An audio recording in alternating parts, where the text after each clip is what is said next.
choice will take the ball. Let's go down to the sideline to Ron Pitts. Hey, Pat, some early drama here for the Rams. Wide receiver Isaac Bruce this morning forgot to pack his ankle braces. Important, he can't play without him. They had to send someone back to Rams Park, which is about 30 minutes away. Police escort, 95 miles an hour. Bottom line, they got back here at 10:35, just in time for Isaac to go out for pregame warm-up. That's done. Talked to Mike Martz, the offensive coordinator. He said, hey, business as usual. I am going after the Minnesota Vikings. We are a fast start team. That's the way we're going to play football today. All I got to worry about is getting the ball in the hands of my big playmakers. That's it from here. Let's go over to DJ Johnson and see what he's got. Hey, the Vikings coming to this game with a big chip on their shoulder, but also with wounded feelings.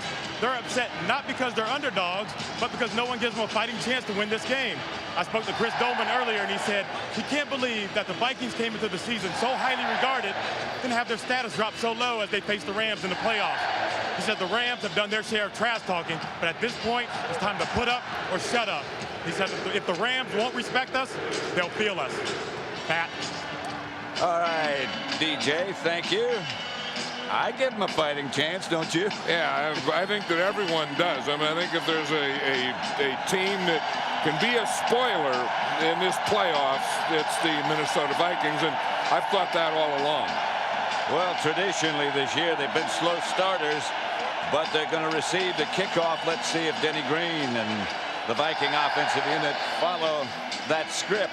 I'll tell you, the thing that I don't believe, though, is that lack of experience will hurt the Rams. That's something that said they haven't been in the playoff. I mean, once this game starts, then they got to play it. And no one's going to be running in the third or fourth quarter when you win and lose a game and saying, oh, I don't have any playoff experience. I don't have any playoff experience. I'm going to drop the ball. Yeah. And that's a ridiculous thing that I think is talked about all week. And then when we get to this point right here, when we're ready to kick it off, that's all forgotten. Now you got to go play. That is the last thing in these players' minds. Who's played in a playoff game before? Jeff Wilkins is going to kick off. Robert Tate and Mo Williams back deep for Minnesota. Wilkins. And it's going to be Tate at about the 6. Robert Tate to the 26. And let's look at the Minnesota offensive line. They are big, and they've been together for a while. Stussy, McDaniel, Christie, Dixon, and Stringer.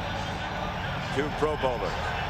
Randy Moss and Chris Carter, the wideouts. Pro Bowlers. Smith, Klein Saucer, and Andrew Glover, the tight end. And, of course, Jeff George has taken over at quarterback. They're 9-2 since he took over.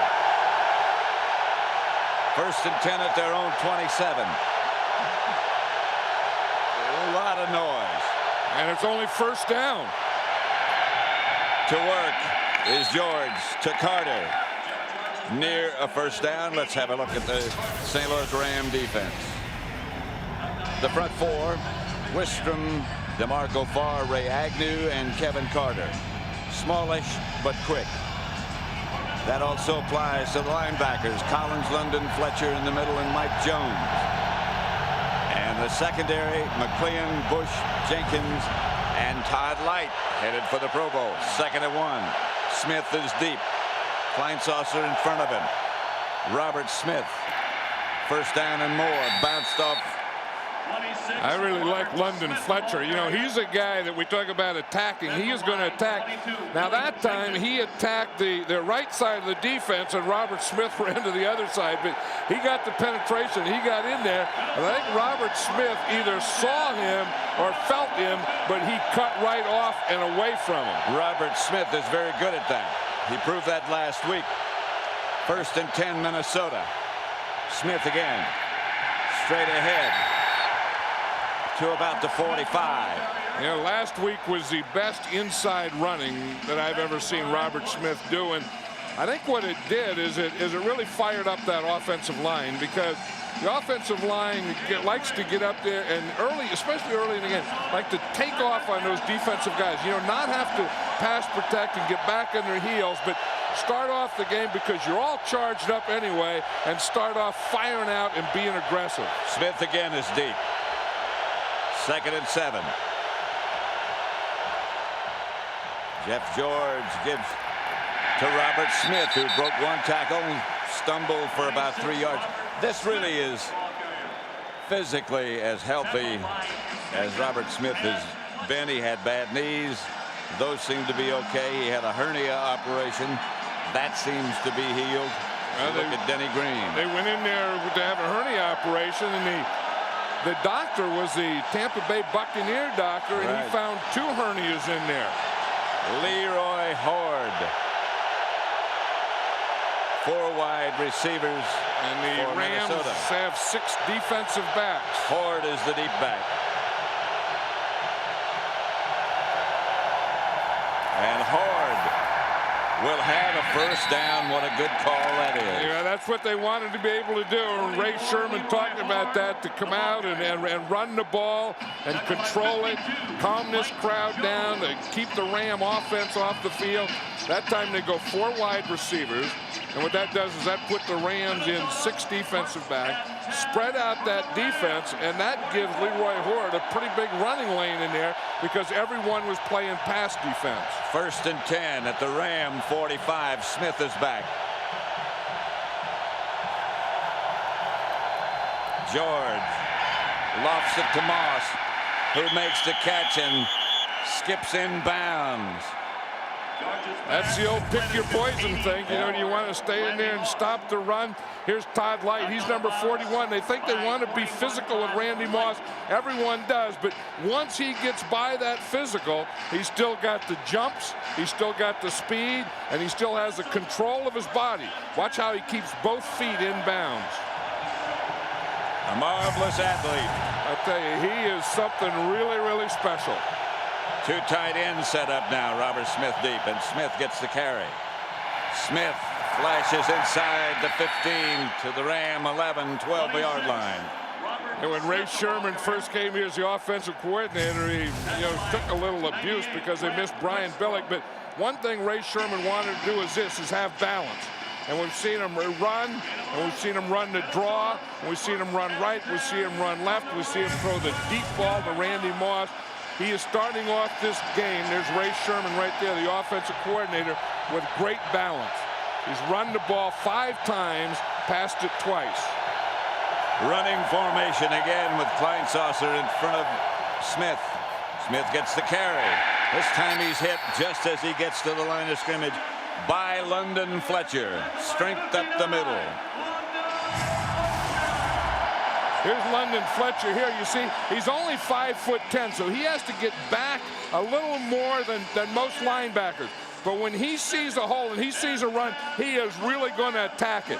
And when he attacks it, he gets there, and he's a very, very good tackler. He slipped past Jeff Christie to make that stop. 5'10", you say? Yeah, 5'10". And they used to list him as 6 foot. And he got mad. He didn't want to be listed as 6 foot. He said, I'm 5'10". I'm proud of it. Write it down. Here's George back to throw, looking to screen. Has to ground it. Robert Smith complaining that he might have been held. You know, this noise, this crowd noise, doesn't look like it's bothering Jeff George. But, you know, in Jeff George's helmet, it's a little different. He has 4 receivers in his helmet. And you can see here, there's no screen right there. In fact, the guy that he was going to throw it to, Robert Smith, was taken down by DeMarco Farr. Here's Jeff George's helmet. You can see there he has 2 receivers on that side and 2 receivers on that side. Most helmets have only 2 receivers in them. Jeff George has 4. 3rd down, Hoard, the deep back. Look out for Randy Moss. Flag on the play as George fires out of the end zone. I think they took too much time. Yeah, because the flag came out before that ball was snapped. Prior to the snap, delay on the offense. So maybe those 4 receivers in Jeff George's helmet didn't help him on that one. 4 receivers split out. 4 speakers or receivers in his helmet. And remember the last time they ran the 4 receivers, what that does is that puts the Rams in 6 defensive backs, they got him spread out, and then they ran the draw play to Leroy Hoard. Well, they got him spread out again. And they have Leroy Hoard back here again, too. All right. Rams only have 3 defensive linemen in there. And they run the draw play to Hoard. And he gets down to about the 12. It's the same thing they did before. They want to play that 4 wide receivers with 3 defensive linemen so that they can play 2 linebackers in the middle. And you see the Reed pass here. They get the big guard on him, and then they just come here, and Carter comes from the backside and makes that tackle. Both of these defensive ends, Grant Wistrom and Kevin Carter, are very, very active. So Gary Anderson comes on to try a 31-yard field goal, and he is right down the middle, as he usually is. The all-time leading scorer in playoff history. Adds 3 more.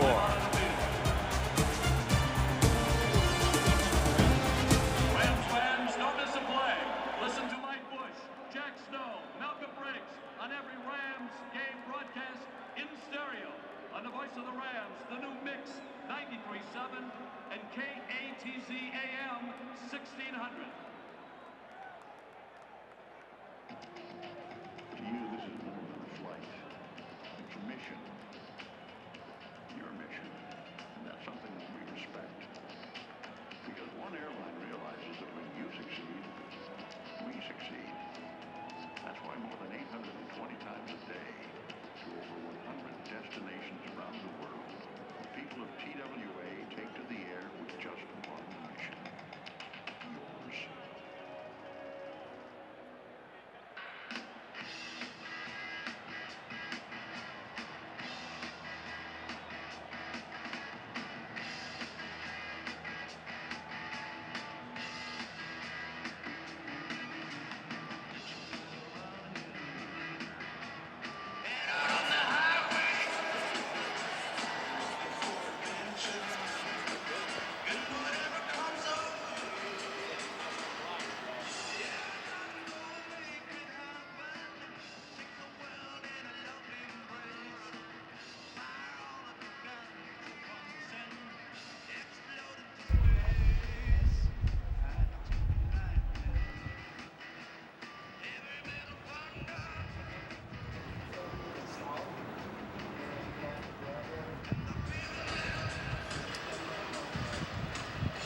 The NFC Divisional Playoff in St. Louis. Famous arch in St. Louis. The Vikings lead the Rams 3-0. Mitch Berger, who can root it, set to kick off, and Tony Horn is back deep. Dick Vermeil was saying that Tony Horn is such a good return guy. Even if the ball is 5 yards deep in the end zone, they're going to try and return it. That's going to be at the goal line. Return right, and Horn is tripped up as he crosses the 20, gets out to about the 23. He gets up angry. 3-0 Minnesota. Official timeout on the field. The St. Louis Rams would like to thank Anheuser-Busch and Bud Light for today's custom design giveaway.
We're back before a sellout crowd in St. Louis, 66,000 people.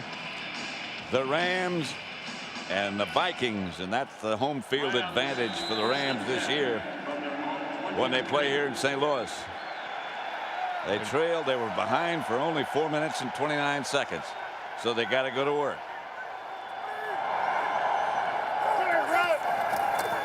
Warner, the quarterback, fires up the middle. A pass is caught to Isaac Bruce, and he's gone.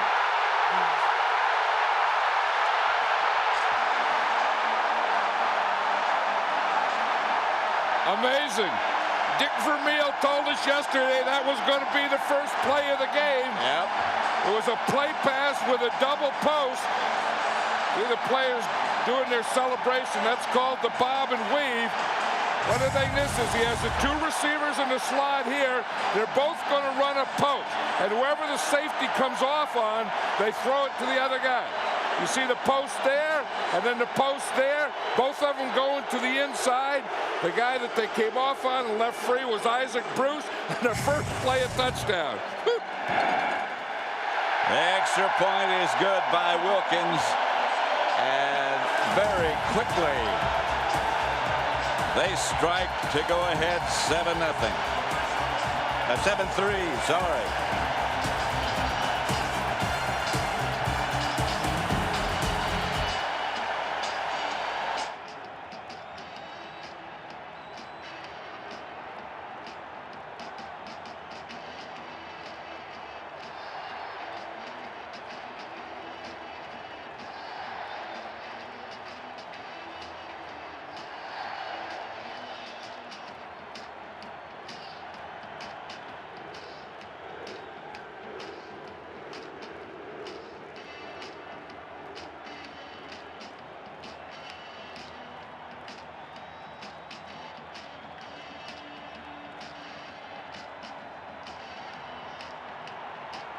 No, I think the other one's better.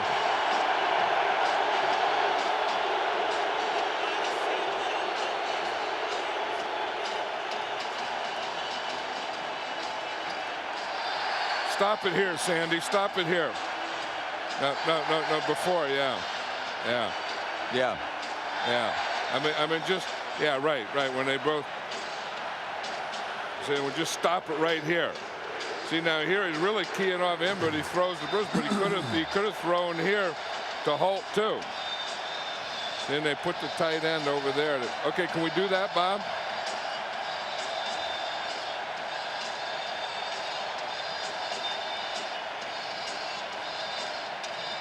Okay.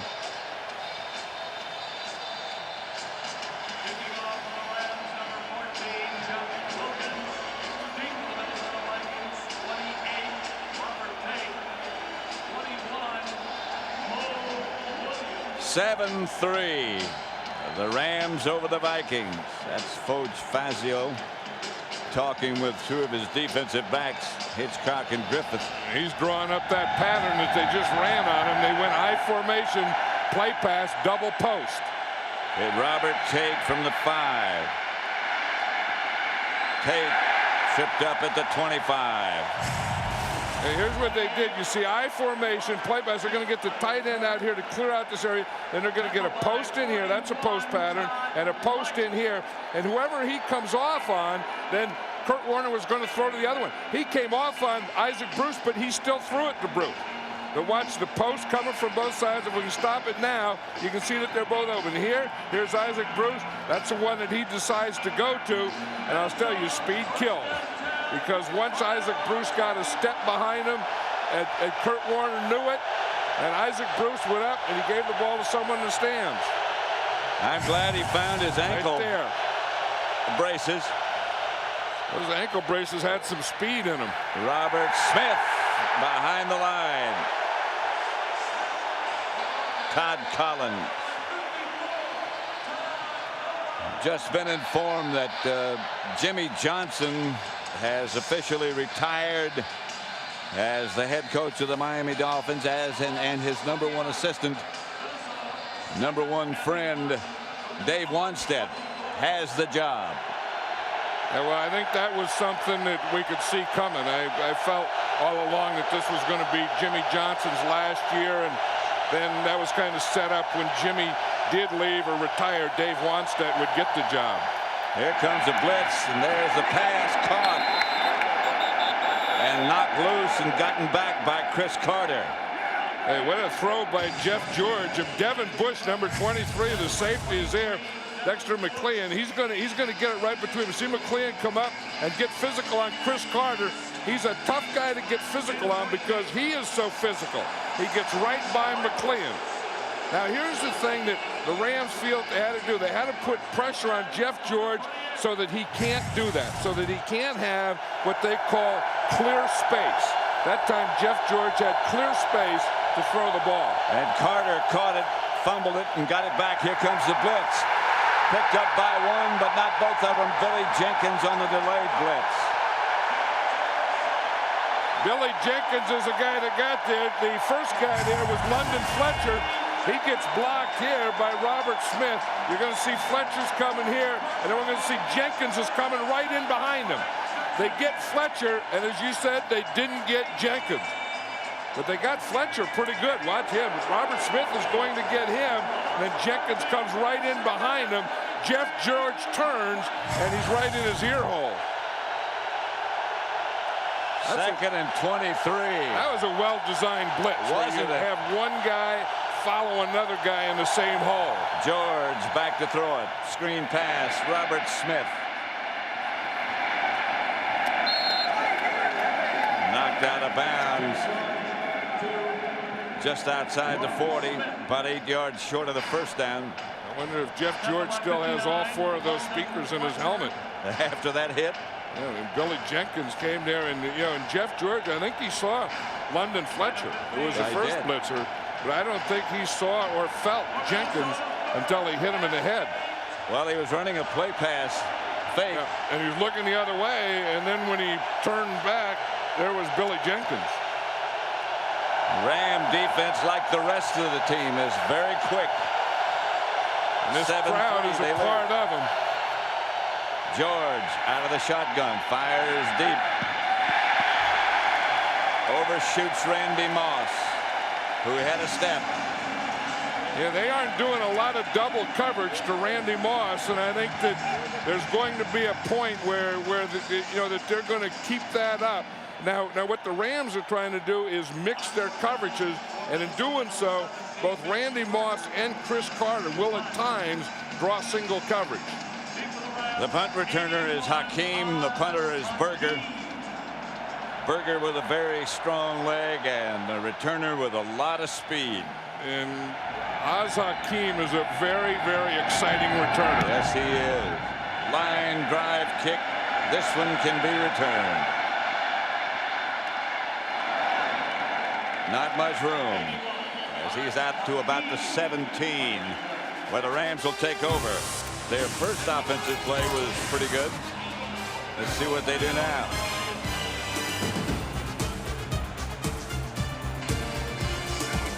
National championship with the official 1998 Viking Lips football video. From the locker room strategies of Coach Matai to the on-field action of your favorite players, it's all here. Don't miss every last-second field goal or heart-pounding catch as the Viking Lips run to glory. Order your University of Luckytown Championship video today. Ladies and gentlemen, don't forget to pick up your commemorative issue of the playoff edition NFL Insider. NFL Insider is the official program of the Rams and the NFL. And today's edition features the 1999 NFL MVP, quarterback Kurt Warner on the cover, and an article on the Warner brothers. This week's photo album, Pro Bowl wide receiver Isaac Bruce, photo of the week, Rams working quarterback Joe Tremaine. The special issue also includes the breakdown of the Rams and the Vikings matchups, along with the special feature on the Rams Pro Bowl 2000 cheerleader, Michelle Steptoe, and photos of the 99-2000 Rams cheerleaders calendar. The calendar now available at all novelty stands throughout the day. Be sure to pick yours up today.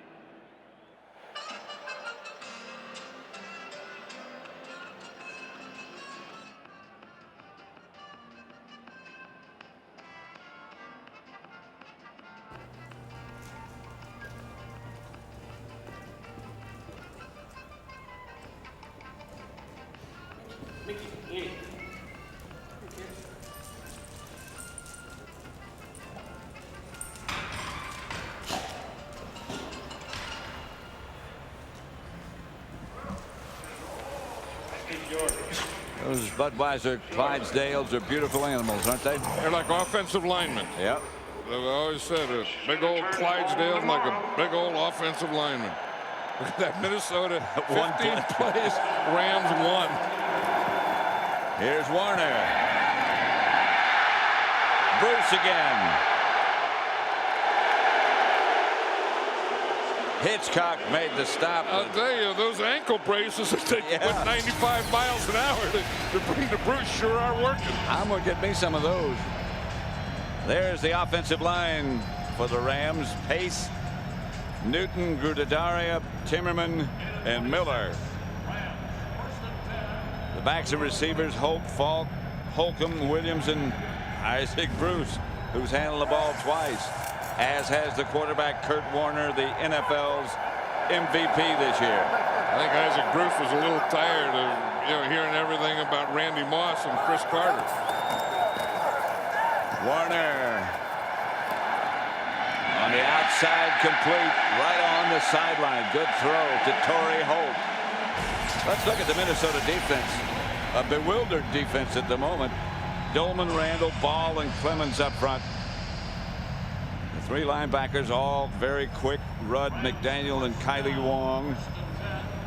And the secondary, Hitchcock, Bass, Griffith, and Wright. They're shell-shocked at the moment, I'm sure, that secondary. Well, and they're just worried about getting beat deep. I mean, you can see that they're keeping their safeties deep now so that no one gets in behind them anymore. Reverse to Hakeem. These guys can fly. That's the thing. I think, early when you heard about the Rams and they started off to a good start, you wanted to see them. I remember the first time I saw the Rams, the thing that I said is these guys have great, not good, but great team speed. And what a job Dick Vermeil's done. I mean, he really has. He's coach of the year. We congratulate him for that. But he had beliefs. He came back from being out of coaching for 14 years, put together a staff and a team that is tops. Trying to run the screen pass, and they do to Marshall Faulk. Faulk to the 20. Faulk at the 10. He's going to score.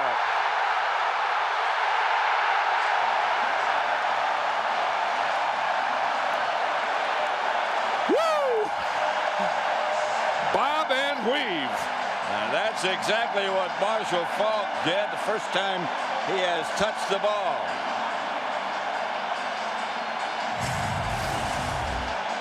And they do this so well. You see, they start with a play fake, and then Marshall Faulk comes back to the other side, a screen pass.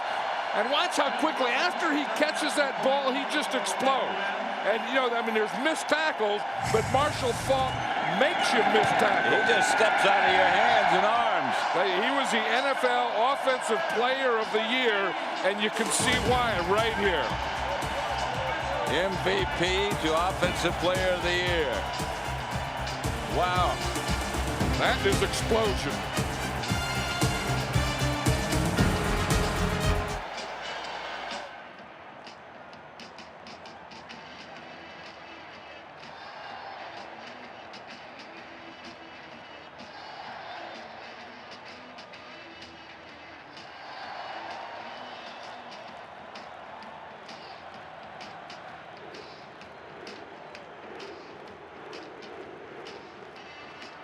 Ladies and gentlemen, please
Well, the Vikings need to find an answer pretty quickly.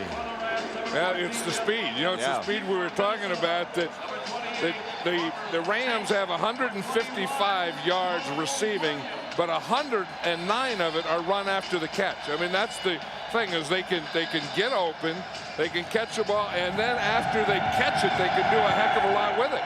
That was just a little screen pass that he took all the way. Wilkins kicks it 2 yards deep in the end zone to Robert Tate. He doesn't make it back to the 15. Let's go down to Ron Pitts on the sideline. Pat, we're talking to some of the Rams players and coaches before the game. They said we're two things. We're young, we're confident. Because we're young, we haven't been beaten yet. We don't know about that fear. They said the Minnesota Vikings were good last year. All we know is that we're good this year. So far, they're proving it. Pat, back up to you. Boy, I'll tell you what, Ron. They have proven it. Marshall Faulk has proven it for a long time. Yeah, Marshall Faulk could have been the best deal in the history of the NFL. They got him from the Indianapolis Colts for a 2nd and 5th round draft choice.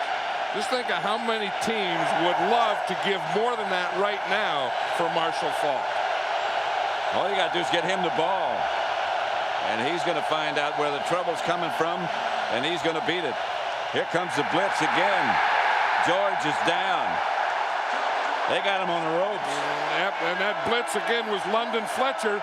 He's that guy. He's only 5'10", but I'll tell you, he is explosive. You watch him here when he takes off. I mean, he's like he's shot out of a cannon. I mean, he comes, he steps up. He wants to time that so that he hits that hole right when the ball snaps. Now, Jeff George, that was a phantom sack. Yeah. Because London Fletcher doesn't touch Jeff George. Jeff George felt London Fletcher coming, and boom, he went down. Kevin Carter was coming as well. Second. The old phantom sack. At 17. George drops to throw it. In the end zone. Incomplete. Incomplete. Todd Light defending.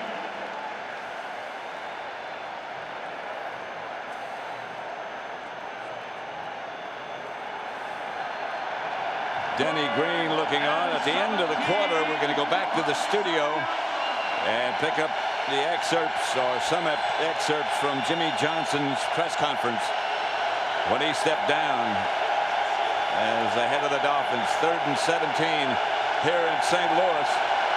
Jeff George out of the shotgun, and it's getting loud for the Vikings now. And this is where the Vikings cannot afford a turnover. George. Moss. Got a first down. Jeff George was pretty good there. I mean, he had to throw that thing out of the end zone, and when he throws it, I mean, he probably gets rid of it quicker than any quarterback and has more velocity on it. But watch this thing come out here. Here's Randy Moss. He's just going to run right up here, and he's just going to stop. And I'll tell you, and Jeff George saw that and just threw him a bullet, and then he was able to make a first down. 2 tight end setup for Minnesota. Smith into the secondary, gets good yardage. About 7. Now the Vikings have some field position here, and I think they probably want to, just knowing their plan, is they just want to keep running the ball, you know, keep the defensive line, keep the defense out there, keep this explosive offense off the field, and kind of calm the crowd down and kind of calm this Ram team right now down. That seems to be the key. Keep that Ram offense off the field. That's Leroy Hoard. He won't get a first. About a yard short. I like these safeties of the Rams. You know, they're not out there. Remember, like Dallas did last week, they were so deep. Billy Jenkins, watch Billy Jenkins. He's up here and he's ready to read that run, and he's up there taking the cutback hole. You see, they slant one side. Hoard goes to cutback, and the strong safety, Billy Jenkins, is right up in that hole for the cutback. 3rd and a yard. Remember Dallas last week, their safeties were so deep that they gave them all those gaps from the backside. Hoard moves the stack enough to get the first down, as only he can do. ball carrier. behind Klein Saucer. Tackled by 59, London Fletcher. You know, London Fletcher's in on most of these tackles. There was a big double team right up there. I think they got DeMarco Farr and just bent him over. Well, that Viking offensive line is so big. Just watch what they do right here. You see, here it is right here. They just get, as Jeff Christie, Yeah. I mean, he just got that double team and got on his guy and just got him bending backwards. 3 wide receivers as George retreats and is sacked by Carter around the corner. Kevin Carter headed for the Pro Bowl, showed you why. And that's one of the matchups that the Rams like. He's on Corey Stringer, and you're going to see him come from right here. He's over here, and you see he just runs right by Stringer. You see, that's what they thought. If they could get Stringer without a tight end on his side, that Kevin Carter could beat him on a speed rush.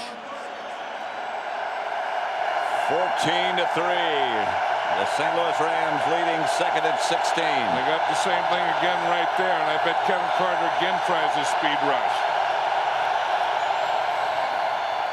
Stringer cut him. Pass to Carter.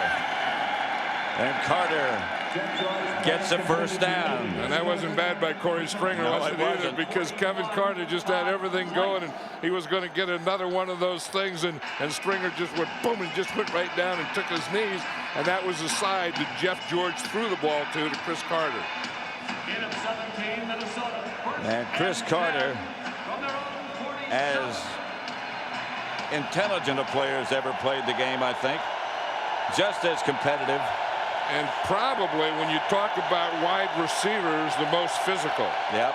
Look at this first quarter here. Minnesota minus 25, St. Louis plus 74. That's kind of holding true, isn't it? Yes, it is. That is the end. Let's go back to the studio and JB.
Ladies and gentlemen, in the event of an emergency, a guest service host can be reached at 314 area 342-5036.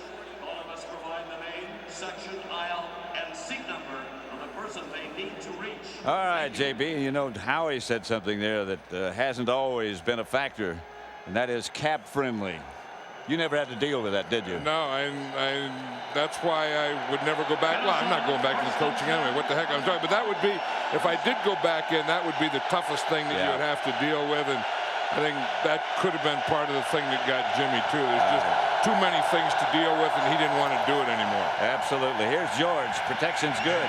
Throws it out to Smith, and he gets the line of scrimmage, and that's about all. Mike Jones makes a good open field tackle and takes him down.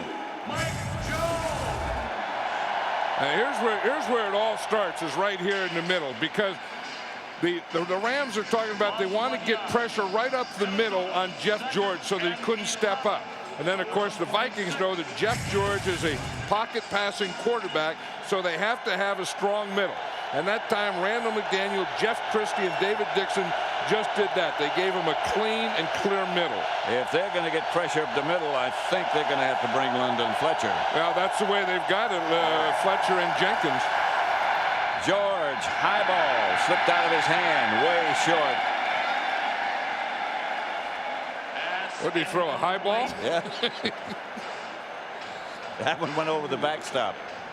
You know, at this pace, I was just looking in the first quarter, Minnesota had 113 yards of offense. St. Louis had 159. And if we keep going at that pace, this will be over 1,000 yards. Watch the release here. I mean, he just throws that kind of like out the side of a silo. Well, I mean, it wasn't tipped or anything, and just came out sideways and up, and really kind of ugly. Now here's a blitzing situation. A lot of silos in this part of the country. Here's the rush on George, and down he goes. Charlie Clemens, an extra linebacker, comes in and gets there in a hurry. Yep. As you say, he comes from this side here. He's going to come right here. They show him the blitz.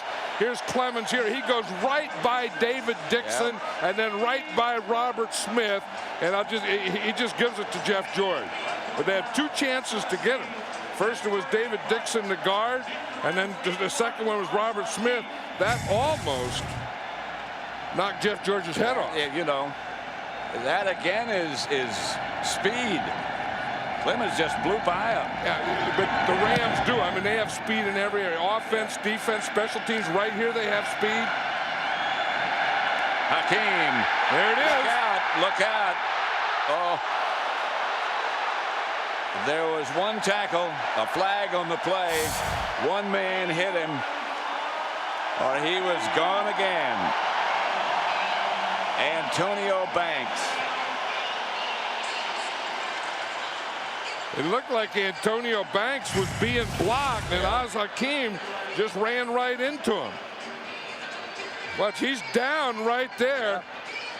Hakeem hasn't touched the ground yet. No. And then they finally get him stopped there. I mean, that was just a basic flip. Dre Bly, I think the flag is against him. Maybe not. He's the man who caught him, and there is a penalty. I don't know what for the aiding a runner is. like that. That's what it is. Well, they're probably thinking that There is no penalty. No On penalty. the play. There was no aiding of the runner. No aiding of the runner. that's what the guy thought when he saw Bly catch him. Yeah. He kind of held him for a little while. Then they said that's not enough to call a penalty. Well, they put him down.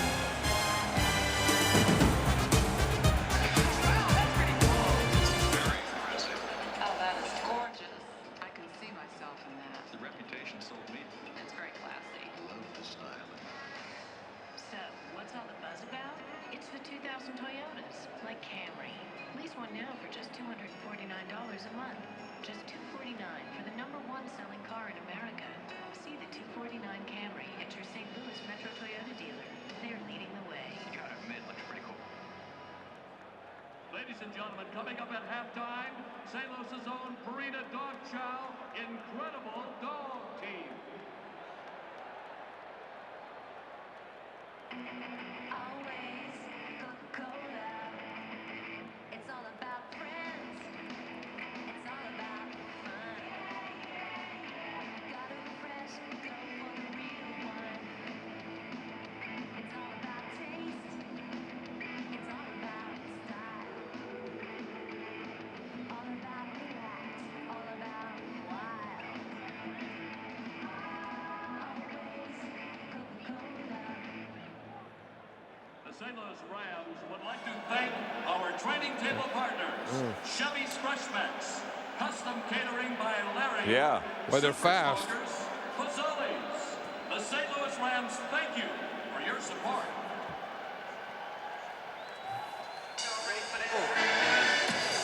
Where is he?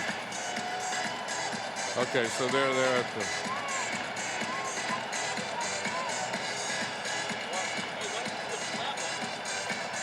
Well, there are a lot of vacancies. You think you have what it takes to be an NFL coach?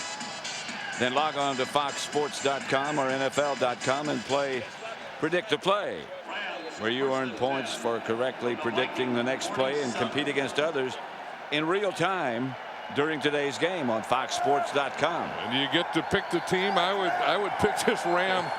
I think this Ram offense, they're a lot of fun, aren't they? You better pick in a hurry.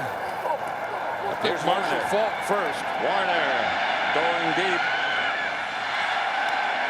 Intercepted by Hitchcock. And he's down because of contact, but the Vikings have the ball.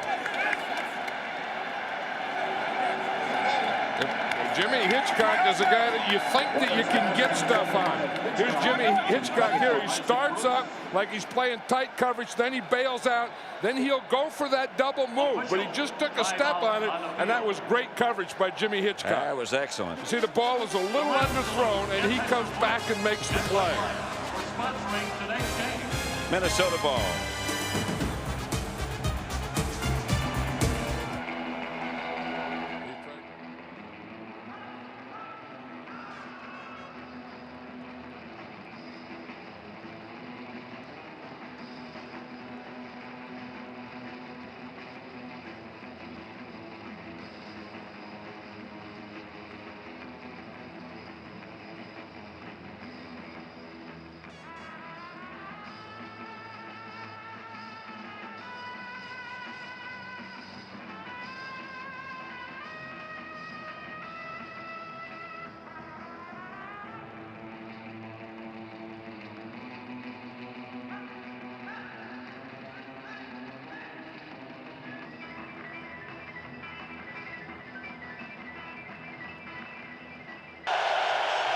The Elephant thought he wanted some Ram colors, but he spit them back.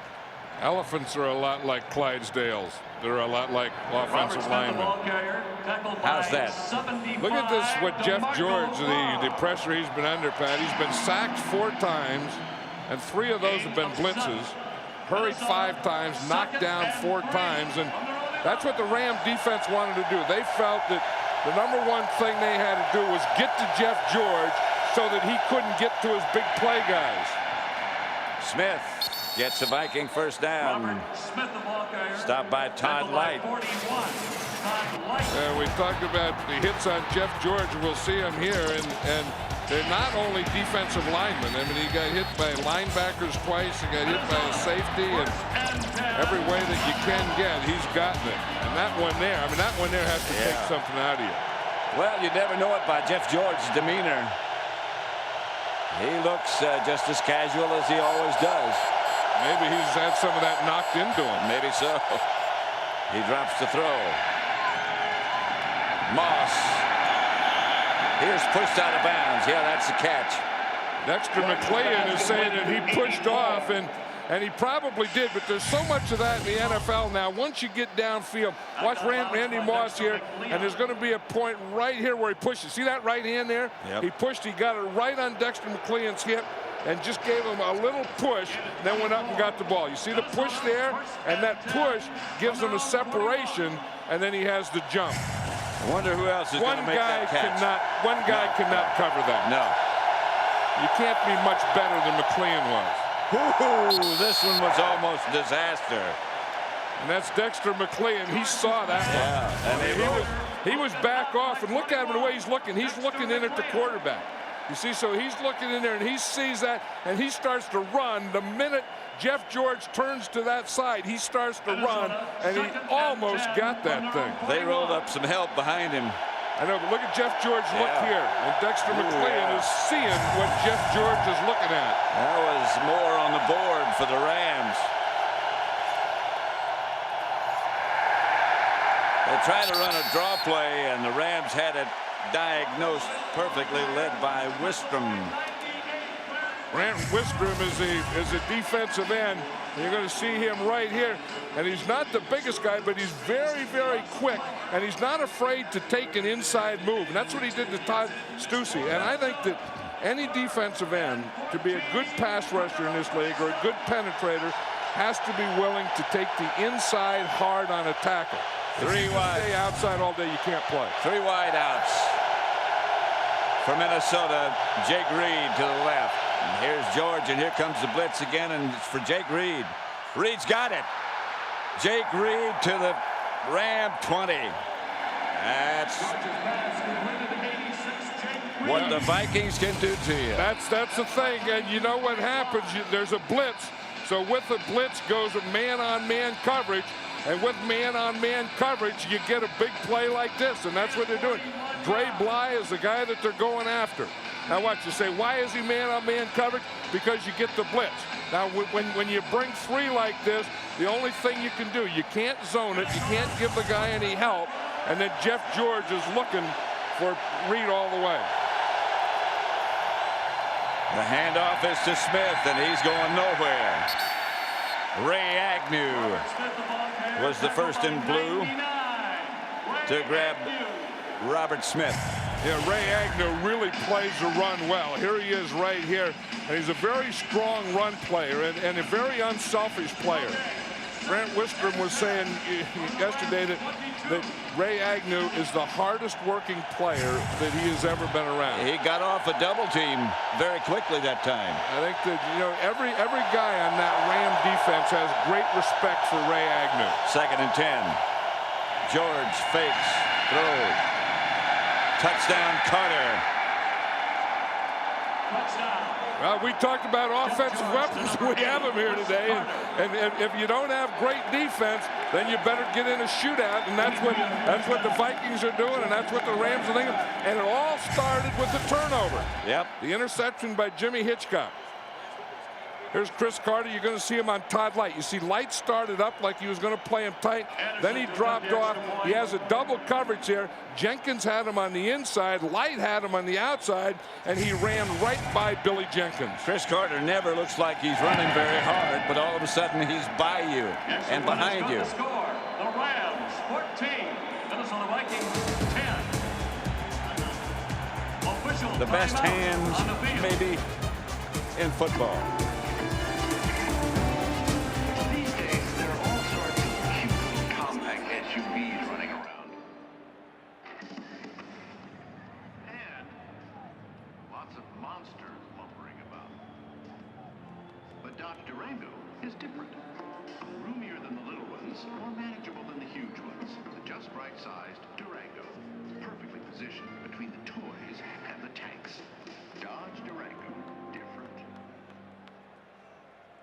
Ladies and gentlemen, in the event of an emergency, a guest service host can be reached at 314 area 342-5036.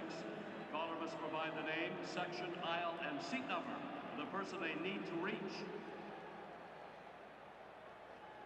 The new mix 93.7 plays the greatest hits of the 80s, 90s, and 70s. Listen to Smash and Margie every weekday morning on the voice of the Rams, the new mix 93.7. Ladies and gentlemen, this is a reminder there is no smoking in the dome. The Transworld Dome is a no smoking facility. Please remember to have your hand stamped and exit the dome to smoke during halftime.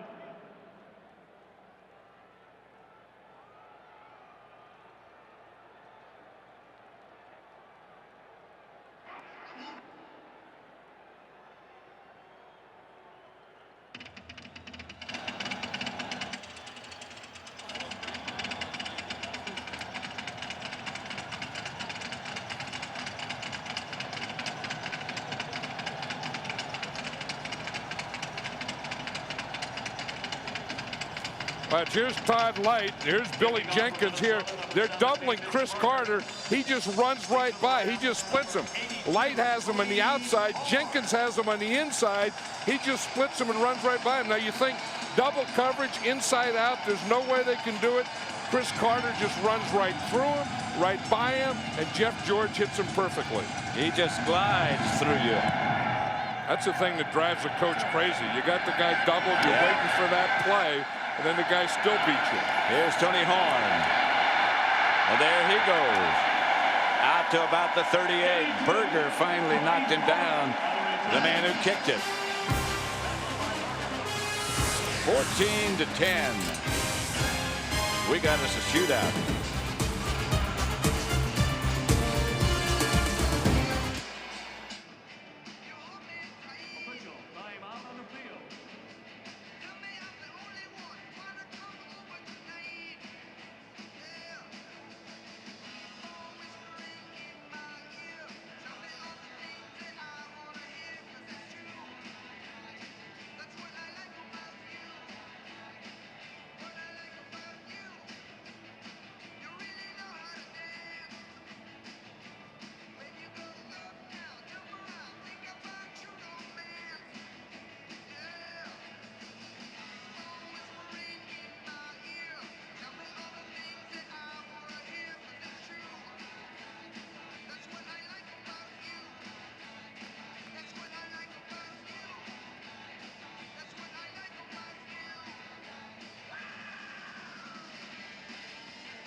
Make the team on Sunday, January 30th at 1 o'clock. Well, you know, here's one right here. I don't have a kicker yet. Look at that old Mitch Berger going down there and made the tackle on that. I got to take a look at him. I thought I was the kicker forever. Well, you are. I mean, you're the kicker emeritus, we call it. Marshall Faulk, the ball carrier, gets about 3. You know, until that play right there, they hadn't gotten back to Marshall Faulk. They kind of forgot about him. He only had 1 touch so far. That was that screen pass that he ran for a touchdown. And I'm sure they were looking over there and saying, well, let's get it to Marshall. Although they haven't had a lot of plays. They've only had 6 plays. Foge is active today. Fazio, the defensive coordinator of Minnesota. Rams have 3 wide receivers here, and the Vikings are playing nickel defense. Warner, the shuttle pass, smothered to Marshall Faulk by Tony Williams. You know, they have 3 types of plays that the Rams use on offense to slow down a pass rush, and this is one of them, the shovel pass, where you start out here and just kind of throw it underneath. And then the other one is a draw, and the other one is a screen. But you see, defensive linemen see these things so well now that when they see a guy coming close to the line of scrimmage, like Marshall Faulk was, they all grab him, and they don't let him have those clean releases. 3rd and 8. And flags on the play. It's always the guy that hits himself in the head. If you look, when a guy jumps, if you see a guy, and then the guy that hits himself in the head is always the guy that jumped, and that's Tony Williams, because he was the guy that hit himself in the head.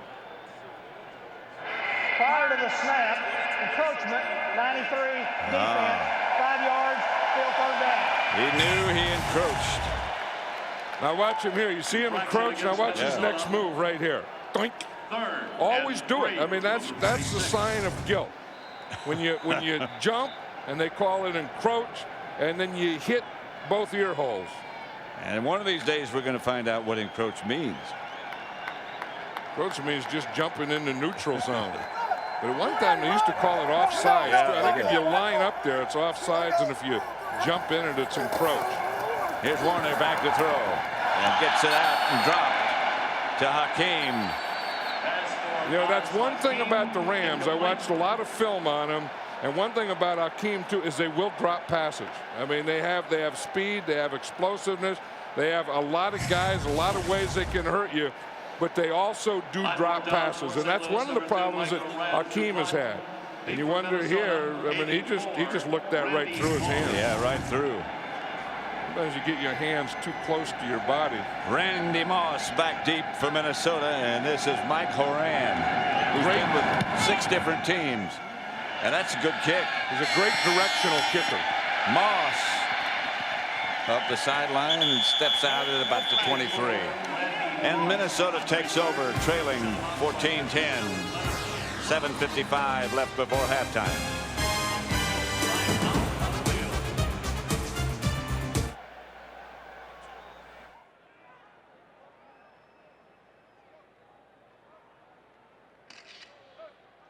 Be sure to get your 1999-2000 St. Louis Rams cheerleader calendar, which is now available at all novelty stands while they last. The calendar is available at all novelty stands throughout the Transworld Dome. The calendar features photos of all 36 Rams cheerleaders in swimsuits. Portions of the proceeds will help benefit the St. Louis Rams Foundation, First and Goal for Youth. The foundation supports efforts and organizations that inspire positive change in the greater St. Louis area, with the emphasis on youth. Be sure to pick up your calendar today or call 314-982-RAMS.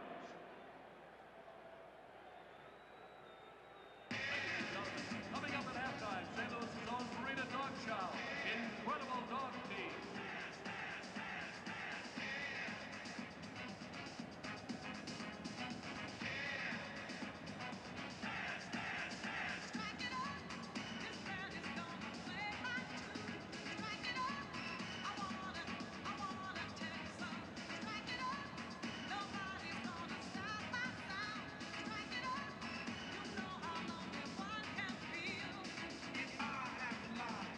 Peppered that guy. Yeah, that's all he was trying to do.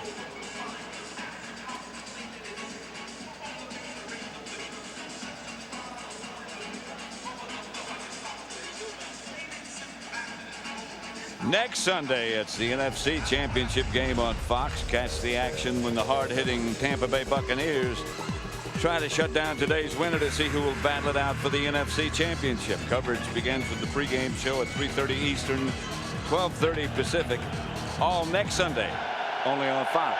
If the Rams win, Tampa Bay comes here. If Minnesota wins, Minnesota goes to Tampa Bay. Wherever it is, we'll go there. Hey, Robert Smith. Yeah, it's interesting, though. Tony Dungy and his staff are down there watching this game. And in their game yesterday against Washington, I was just looking, they had 343 yards of total offense. So far in this game, we've had 360 yards. Well, the Buccaneers like those kind of games. Well, the Buccaneers know the Minnesota Vikings. Of course, they split with them this year, and they've played twice every year. Denny Green coached with Tony Dungy. I mean, so they know each other very well, but they don't know the Rams. They don't know that speed. Well, they're seeing it today. Yep. Smith thrown for a loss. Grant Wistrom. Yeah, I really like Grant Wistrom. I think that, Kevin Carter, he gets talked about at the left end, and DeMarco Farr in the middle, and London Fletcher some. But one guy that doesn't get much mention, he's only a second-year player, but this guy has a motor. He's a defensive end. Reminds me a lot. Remember the old Ram Fred Dreyer? Sure. That has a motor like a defensive back in the body of a defensive lineman. And he was an academic All-American in college, as was Carter. Yeah, smart guys can play well, too. George. Pass is intercepted by Dexter McCleon. George looking for Moss.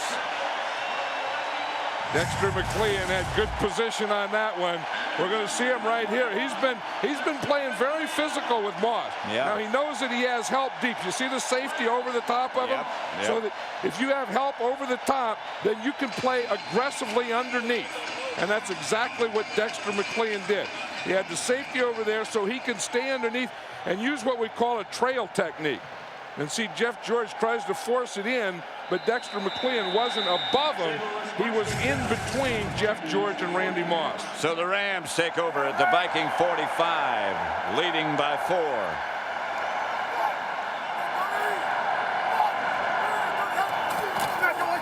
Marshall Faulk fumbles, and the Vikings get it back.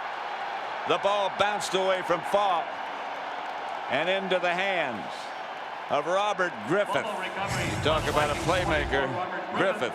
Yep, he is a playmaker. In fact, he and Marshall Faulk went to college together at San Diego State. Marshall Faulk didn't get hit. He just never got the handle on it. And that ball comes out there. Robert Griffith sees it, and it's about 5 yards away from the fumble point. Turnovers will do you in. And that's about the only thing that I can see that can do in this Ram offense is turnovers.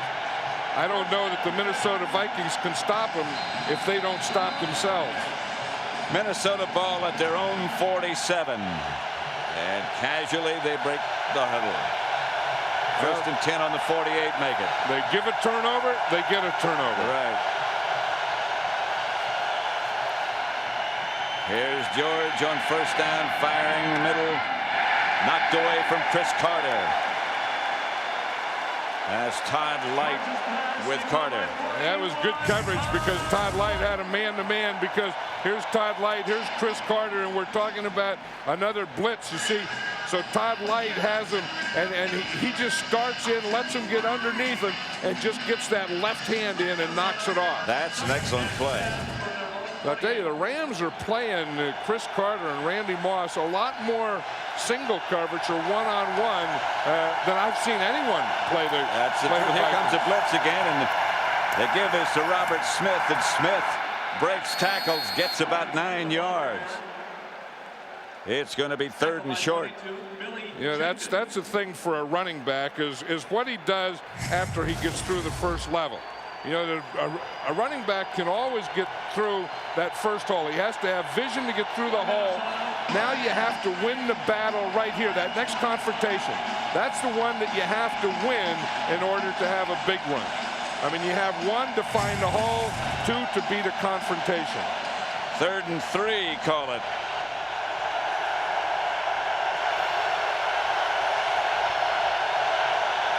Moss comes wide left with Carter in the slot. The Vikings have 3 wide receivers. Jake Reed's in there. And to Jake Reed, 1st down, Minnesota. Let's go down to D.J. Johnson. Hey, what a difference a series makes. A couple of minutes ago, everyone was yelling at each other, going back and forth, almost blaming each other. Chris Carter stood up, said, shut up, relax, relax. And that was his key to everyone. Now John Randall's walking up and down the sidelines, patting each other on the back. They have relaxed, they've calmed down. Everyone here now is for each other, no yelling at each other. Back to you, Pat. All right, DJ, that's what Chris Carter does.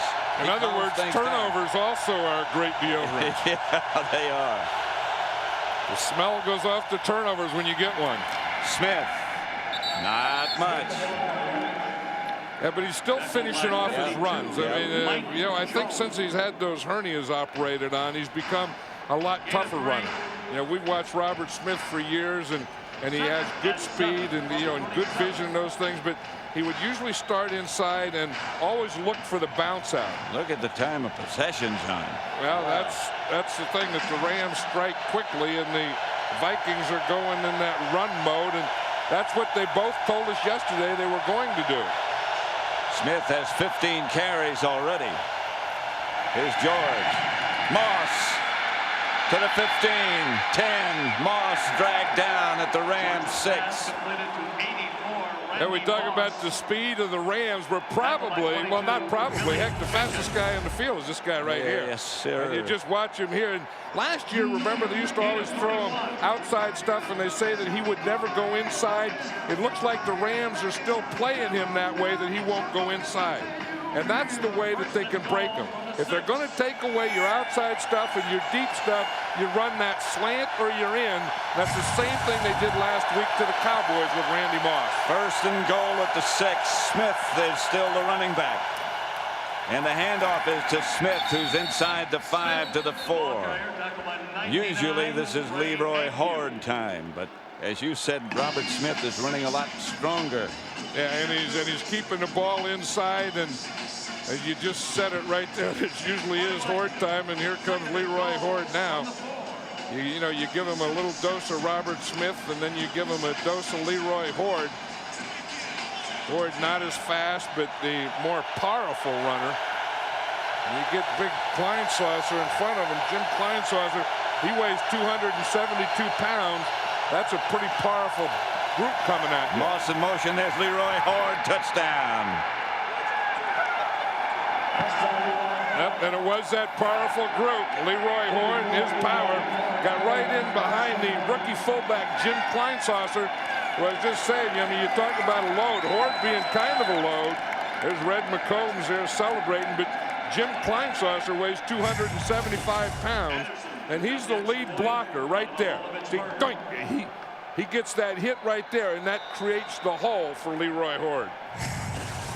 Kleinsaucer just knocked the Ram linebacker, Mike Jones, knocked him backwards and out of the way, and here's Leroy Hoard checking things out. He's checking it out, and he's finding where number 40 is, and he just follows him in there and knows that once he gets by there, the next thing that he sees is goal line.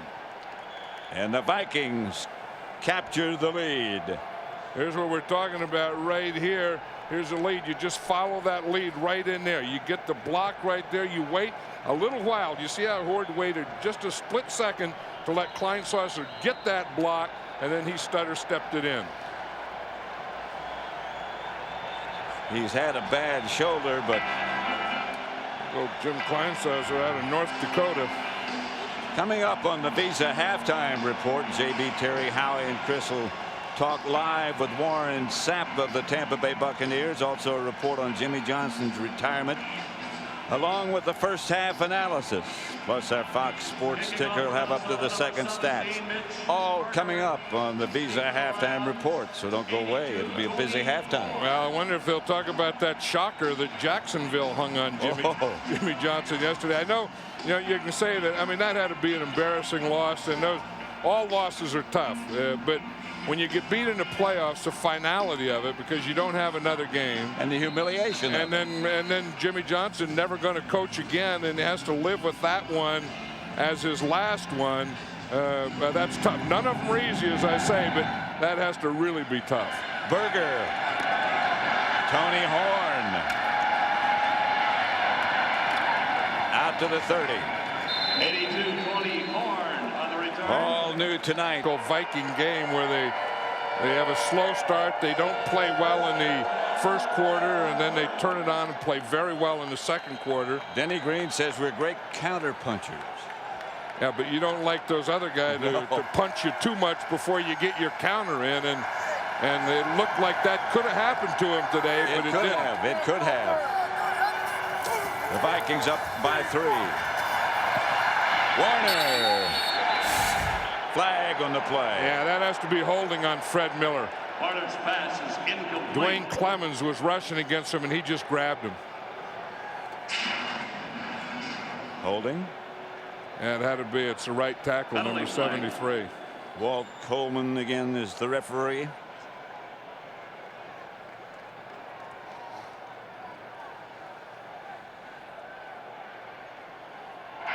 Holding, 73. Offense, 10 yards. Still first down. Yeah, watch Fred Miller here, and you'll just see him. So he starts to block right there, then grab. Yep, got him by the face mask briefly. Yeah, and you can see that all the way.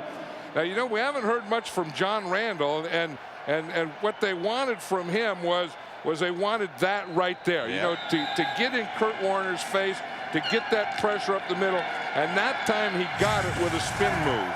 In the last 2 weeks, John, the Vikings have won the second quarter 28-0. Faulk goes in motion. Back to throw is Warner. Underneath it comes to Bruce. To Holt, I beg your pardon. Torrey Holt knocked out of bounds. Torrey Holt was the Rams' #1 draft choice, and you can just see how well he fits in there. I mean, you got Marshall Faulk coming out of the backfield. You look at this formation here. You see they have 3 wide receivers.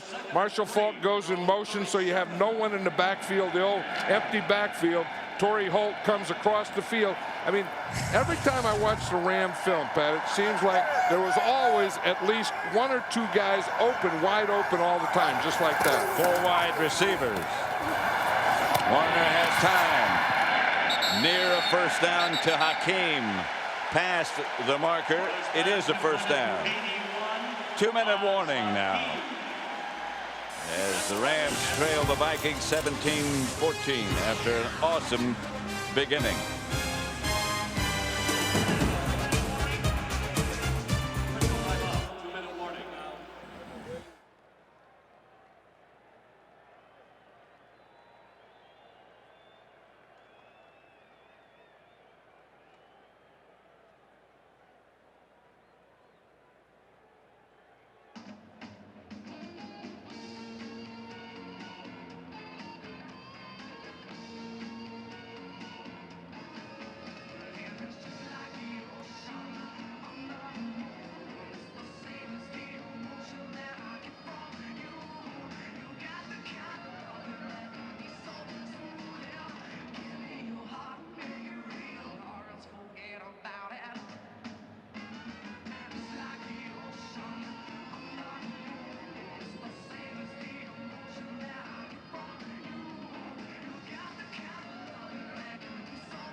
That's Mike Tice, isn't it? Yeah.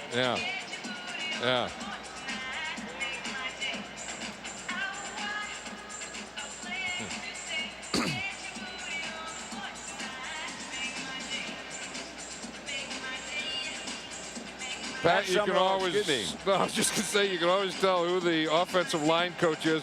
He's the guy that sticks the game plan in the back of his pants. That's Mike Tice there. And you can see that's how they break down a game plan. You break it down into down and distance and situations. And if you're the old line coach, all you're worrying about is your guys blocking theirs. There are a lot of line coaches that couldn't do that. There's not enough room. Well, Mike Tice was a tight end. Yep.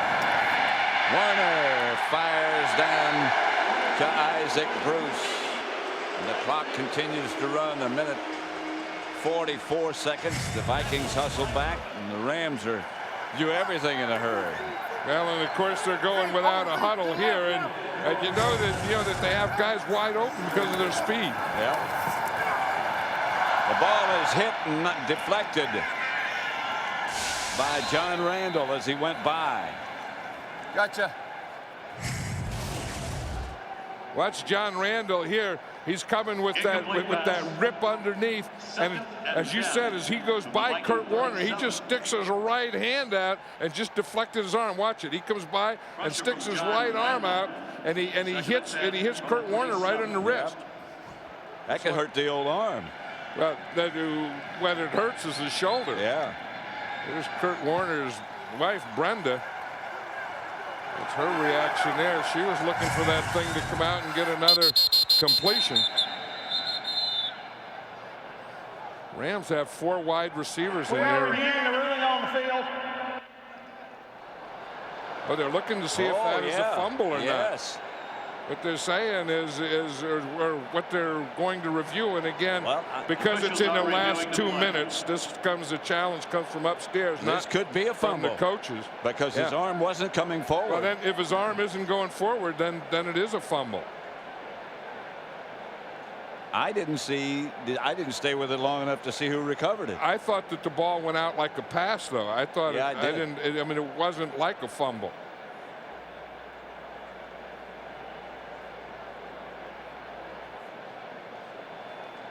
Watch how far it goes forward here. You see, I mean, he comes out and the ball's hit there. Now his hand was, I don't know. I think his hand was going forward because it was going forward until John Randall hit it and stopped it. See, watch now. Is it going forward with the ball in it? The hand is going forward with the ball in it. Let's see who recovers it. I think the Rams did anyway. So it's just going to be a spot. The ruling on the field stands. Incomplete pass. Second down. Yeah, I think that was a good call. I mean, I just felt that John Randall hit his hand as he threw it, and instead of being a fumble, he just took everything off the ball. And anyway, the Rams did recover. Yeah. So had they switched it, it just would have been a spot thing where they would have done it rather than a fumble recovery. Different looking formation this time for the Rams, and here's the screen pass coming to Faulk, and it is well played this time by Jimmy Hitchcock. That's a great play by Hitchcock. I think that the Vikings, when they said the #1 guy we have to stop is Marshall Faulk. Marshall Faulk is right here running the screen pass, so they have everyone looking when they see this screen. Jimmy Hitchcock is the corner who saw it. He sees the lineman come out front. He sees Marshall Faulk come out, and then he knows that he can sneak right in outside those blockers and get that tackle. We have a timeout, Rams. The St. Louis Rams have used their first timeout. And they're not in field goal range here. They need about 10 more yards to get in field goal range, so they could get a completion, not get a first down, but get in field goal range. Coming up on the Visa halftime report, JB, Terry, Howie, and Chris will talk live with Warren Sapp of the victorious Tampa Bay Buccaneers, victorious over the Redskins yesterday. Also a report on Jimmy Johnson's retirement, along with first half analysis, plus our Fox Sports ticker. We'll have up to the second stats. So that's all coming up on the Visa halftime reports. 3rd and 13, nobody in the backfield. 3 on this side, 2 in the other. The rush takes down Kurt Warner. John Randall was there first again. Well, John Randall is starting to come on in this second quarter, and he's the guy that when we talked to Coach Fazio, he said that he had to have pressure up the middle. He Now had to have a big day from John Randall. Here, John Randall comes on a stunt, and you see he gets him right there. Now this is a Viking timeout. Well, and they should take a timeout because they're going to get the ball back, and you know, they hope they can get some field position here. The Vikings have 2 timeouts. The clock is stopped now, and then it will also stop at change of possession. All right. And then in addition to that, the Vikings will have 2 timeouts. And with Jeff George and the way he can throw it, and with, you know, Chris Carter, Randy Moss, Jake Reed, this half isn't over. A minute and 3 seconds doesn't seem like it, but that's certainly adequate time for Jeff George. For that and this group, guy. Yeah, with the timeouts that they have. One thing, Mike Horan is an old wily veteran, and he's not going to give Randy Moss anything good to return here. How come all veterans are wily? Well, and old. I mean, you always put old and wily, like catapult over an abyss. Yeah.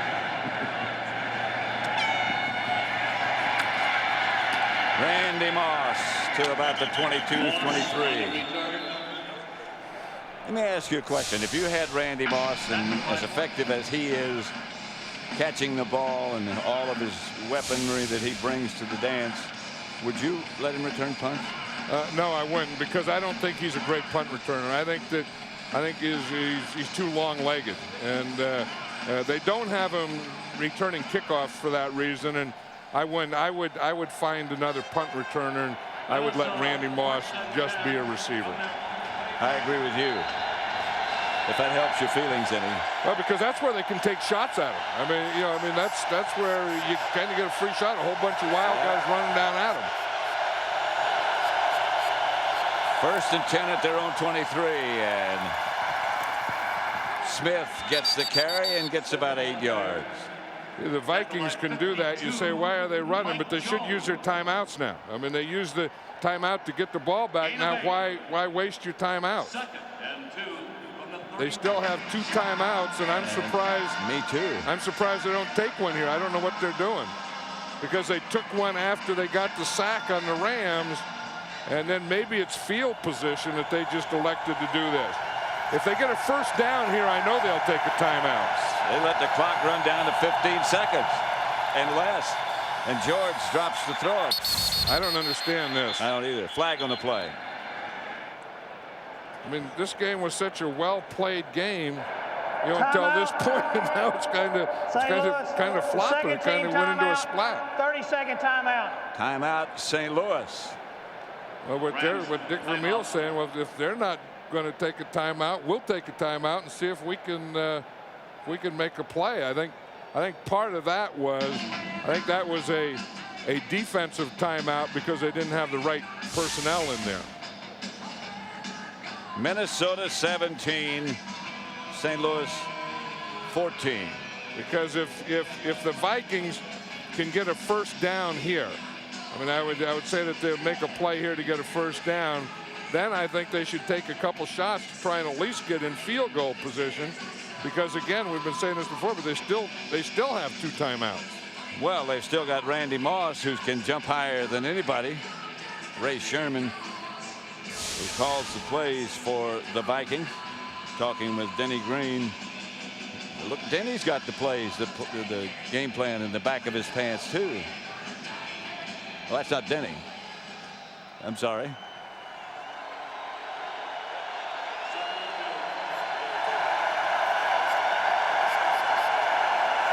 They're just going to run the clock out here and take a kneel down. Yeah, and happy the way they played in this situation to go off the field with a 17-14 lead.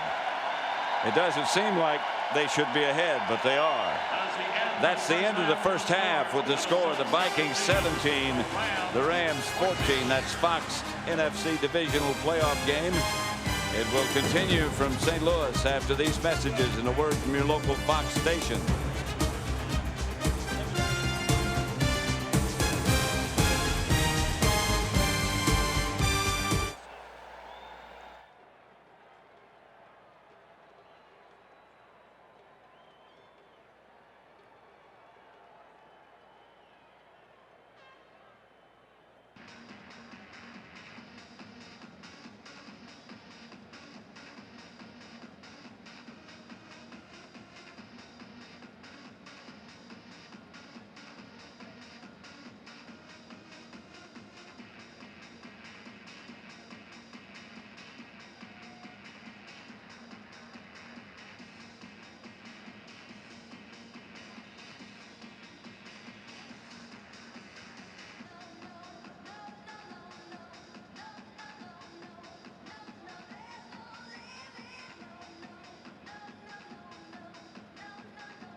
Vikings lead 17-14.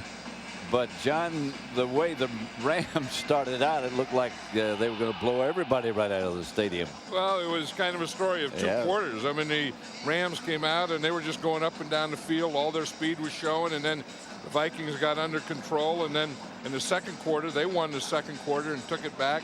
I think at some point here, the Rams are going to have to get to Marshall Faulk, because if you look, he's only carried the ball one time, and they haven't had the ball a lot, you know, especially in that second quarter, and that's what the Vikings did. They took the ball, they had control, and I think the Rams, you know, to get back into this thing, they got all these explosive guys, and Marshall Faulk is one of the most explosive. I think they have to get him more involved. Plus, the Rams turned it over twice.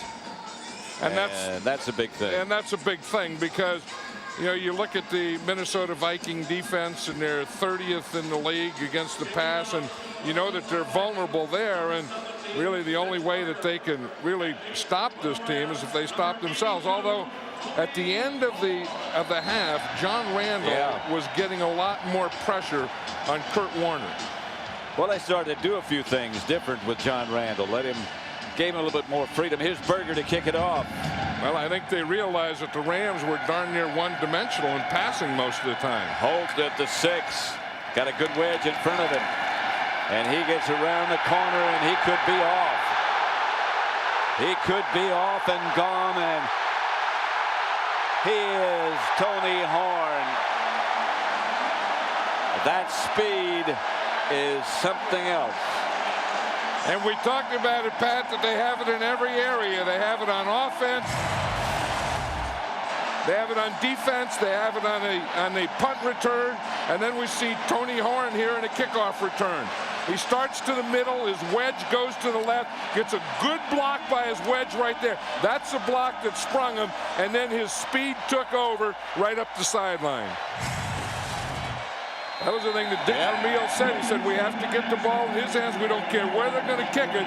Tony Horn is going to bring it out. 95 yards. The kickoff return by Horn. And the Rams recapture the lead. They struck at the beginning of the first half, first quarter, and they struck quickly now.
More than 99 bottles.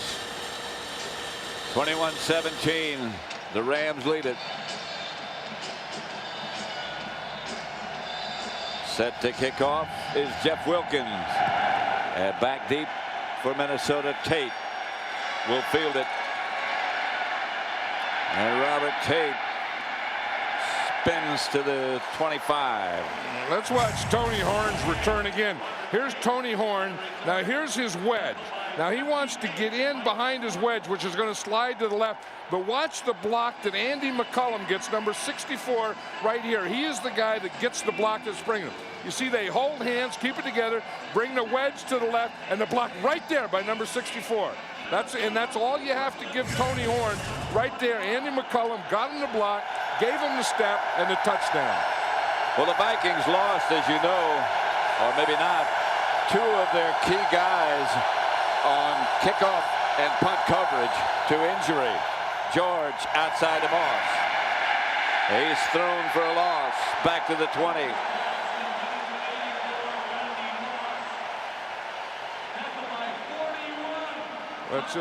This is what happens to a special teams coach after he looks at a play.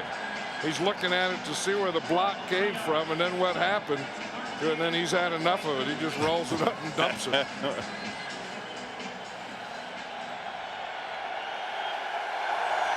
Second and 13. Pass completion, lost 3 yards, 2 tight ends. Here's Jeff George back to throw it and fires to Carter, who made the stretch grab, and now they're saying he might be out of bounds. How in the heck did he catch that thing? I don't know. He is vehement about he was in bounds. Yeah, he is in bounds. The only thing is you have to watch his hands, and I think they said that he bobbled the ball. Maybe he did. His feet were in bounds, and what the official was saying that he bobbled the ball. So he's looking for a challenge, I think. I think we ought to look at it again, and this time, instead of looking at the feet, look at the ball and see if he has control of the ball when his feet are in bounds. I think he's going to challenge. And he's saying exactly what you said. He's juggling, bobbling. Yeah, that was a signal. You have to see if he had control, because there's no question. You see the signal when the official comes up and he does like that, hands up and down, hands up and down. That means bobble the ball, no control. You don't see him bobble many, Chris Carter. And I don't know that. I mean, if it was a bobble, it was a little bobble. Yeah. It wasn't a big bobble. It's not reviewable due to the bobble on the sideline. It'll be 3rd down. I thought this should have been a catch. Well, if there's a bobble, it's a real little bobble. I don't think that's a bobble. I don't either.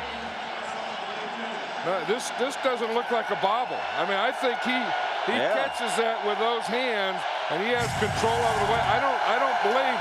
Now they can't review it, but I don't think that official was right that that was a bobble. Either. He never did bobble it. Bobble's a fun word to say, though. Yes, it is. George for Jake Reed, incomplete. Let's go down to Ron Pitts. Well, Pat, I talked to Coach Dick Vermeil at halftime. Said the main problem is we started out so fast.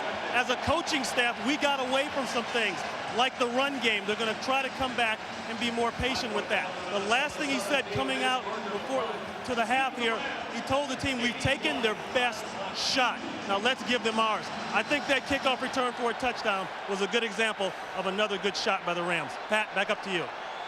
And here, thank you, Ryan. Here's another guy who's capable of taking a shot. Hakeem.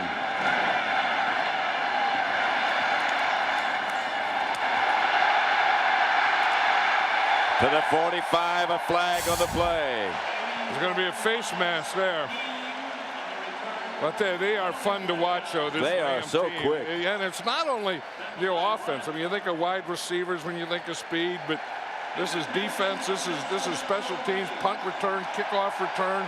Everything they do with an up tempo. Even into the huddle and out, everything is quick. And Face mask, 5 yards. On the kicking team, number 57, during the return. A regular 5-yard penalty. 1st down. you know, you watch them practice, and the way they look here on the field on Sunday is the way they practice during the week. Full speed. They lead by 4.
Yeah. No, that's good enough.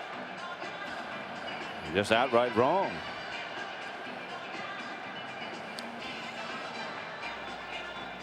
Next Sunday, it's the NFC Championship game on Fox. Catch the action when the hard-hitting Tampa Bay Buccaneers try to shut down the winner of today's game to see who will battle it out for the NFC Championship.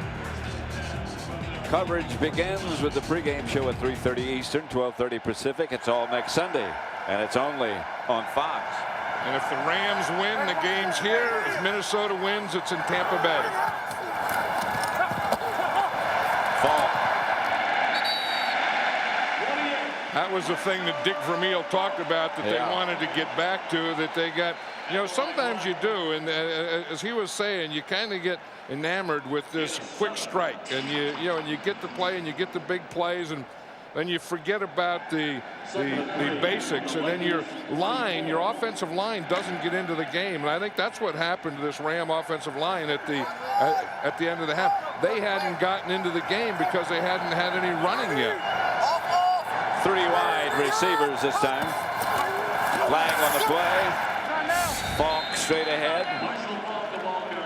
Ed McDaniel tripped him up. I'll tell you, Marshall Faulk is really quick. I mean, whether it's catching the ball and turning and running with it, or just hitting a play like that, a trap play. I mean, he gets there so quick. Defense number 92, 5 yards, results in a... Dwayne Clemens jumped again. Right, here's Clemens right here, and you see him jump, and then you see the trap play. I mean, the guards block back, and you see the tackle pulling right there. Well, you did see it. And he was well, it was a tackle trap, but I'll tell you, he really hit that thing quickly, Marshall Faulk. He does hit it in a hurry. Ricky Prohl was in the backfield. Now Hakeem was in the backfield, and here's Faulk. Another, close to at least. Another first down, tripped up by McDaniel. And that's exactly what Dick Vermeil told Ron Pitts at halftime, is that they want to get back to this. And this was my feeling at halftime. With they ought to. I mean, here's Marshall Faulk here. You can see he doesn't get in a stance. He just has both hands on his knees, and he just has great speed and quickness and vision and all that stuff. He was saying one thing, that he doesn't have to look where he's going. So defensive guys can't key his eyes. Second and short.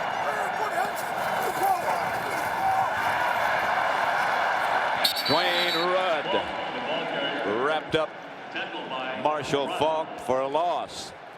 And that's that draw play where Kurt Warner goes back, and he'll take a 3-step drop and then pump like he's going to throw it, and then hand it to Marshall Faulk. What? 1, 2, 3, pump, and then come back and hand.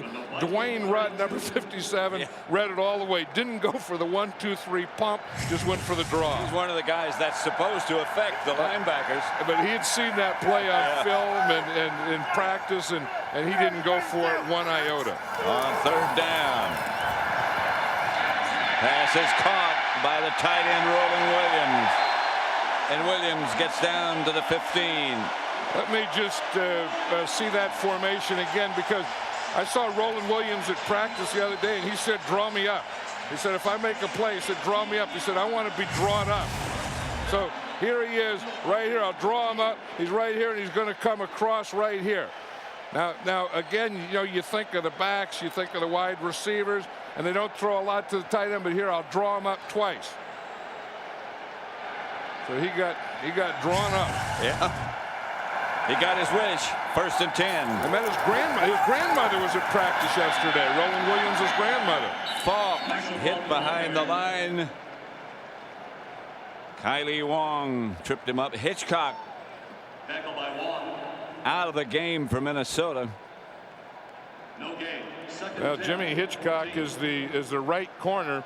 Robert Tate is playing that position now, and there's Foch Fazio signaling in the defenses. But if they were going to take advantage of Hitchcock not being in there, they haven't done it yet. Robert Tate just 4 or 5 weeks ago was a wide receiver. Here's Warner.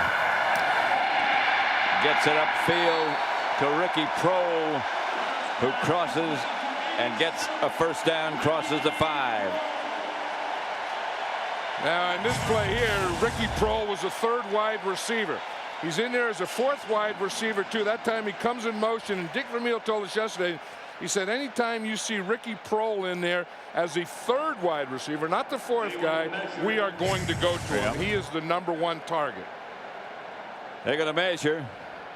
It appeared he had it. Look at this. When they get down here, they're pretty good at getting touchdowns. 56 possessions, 37 touchdowns, and that's second in the league. And that's 1st and goal. There's Hitchcock, Jimmy Hitchcock. He's saying that he's ready to go. He wants to go back in. They just sent him back in. Yeah. 1st and goal at the 4. Our information is that he just had cramps. Of course, that can be very painful. And chasing his speed all day can cause cramps. Warner tosses incomplete. Isaac Bruce, the target. That's not one of Kurt Warner's strengths. No. Is running with the ball. Especially not running left. No, he's not going to be a threat when he does that. I mean, they have so much speed and so many weapons that one of those weapons is not Kurt Warner when he's running out here. I mean, he doesn't look like he's putting the fear in anyone with his running ability. Although he does get outside containment, then he has a chance to read. He had to wait a little too long to try and get the ball out here to Isaac Bruce. Of course, he played Arena League football, and the way the Rams play, they make it look like Arena League. Everything's so quick. And I think, you know, that too much time. Part of the things that he does, one of the things he does so well is get rid of the ball quickly, and I think that was developed in Arena League. Delay on the offense. And with people close to him. That's the other thing. We were talking to him about that yesterday, and he said he got that as a freshman in high school. He said they had a drill when he was a freshman quarterback in high school, and the drill was no receivers. He'd just go back to pass. The drill was called Kill Kurt, and they would just run right at him and run into him. And he said that's how he learned to stand in there as a freshman in high school. Never threw it. No receivers, as you said. But the drill was called Kill Kurt. I don't know. You'd come back too many times for your sophomore year. They'd make you give up the game, wouldn't they? Warner found Bruce, who tried to stretch out and get it in the end zone, but is cut down at the 1. I mean, he just came right back. You hear that that booing sound? That's, of course, is Bruce. They just Bruce, that type of thing.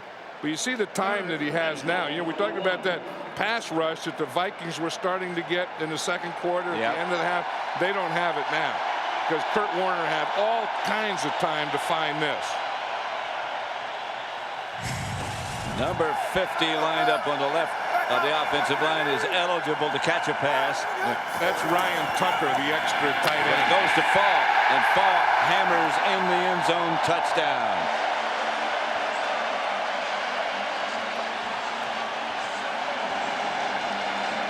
As a ball carrier, as a pass receiver, as a person, Marshall Faulk says, I always want to know where the trouble can come from. That's right, because he wants to know where it is and where it can be, so he can either go there and take it on or not go there. Watch him. He's going to get a lead right here, and no one touched him. I mean, until he got in the end zone. Wilkins' extra point is good. It's 28-17. Yeah, this is the thing that Marshall Faulk does. He sees everything, but he said he doesn't have to look where he's going. His second score of the day. St. Louis 28-17 takes to make the team on Sunday. 17 years, huh? Yeah. That's great. That's January 30th. Excuse me. Mo Williams. Fumble, and the Rams have it.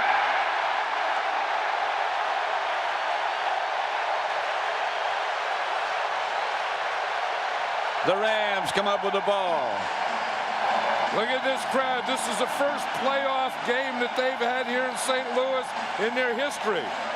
Recovered by James Hodgins. There's a special teams coach, Frank Gans. He's a motivational guy. Yeah. The ball's loose. Well, you see that hand just came in there and ripped it out. It was under one of the Vikings' legs. Hodgins dug it out of there. 1st and 10, the Rams. Frank Gans looking to put it away. The special teams coach's nickname is Crash. He can tell you some motivational stories, can't he? I sat in their meeting yesterday, and he gave a great story about war and the Marines and spirit de corps and that whole thing. Heck, he had me fired up. I would have ran down under a kickoff. I noticed it. The room cleared when you came back. Yeah, you know, you listen to motivation like that, and you know that you have one left in you. You know, you always have one hit left in you, and you kind of save it and maybe take it with you. I thought maybe I'd use that one. You thought you had one? Yeah, but then I went to bed and I woke up and I said, where the heck did that stupid thought come from? I'm going to stand clear if you got one. No, yeah, you still have one. You have one left in you, but then when are you going to use it? Maybe never. That's what scares me. No, you take it with you. 2nd and 8. That's Marshall Faulk. Flag on the play.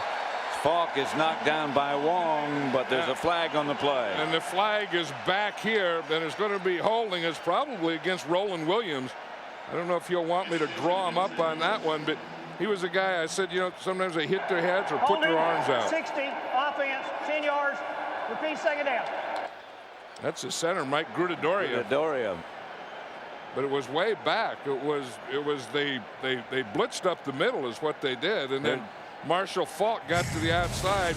Watch, you'll see the blitz here. Here's Grudadoria here. There just is enough room on the back of that jersey for that name.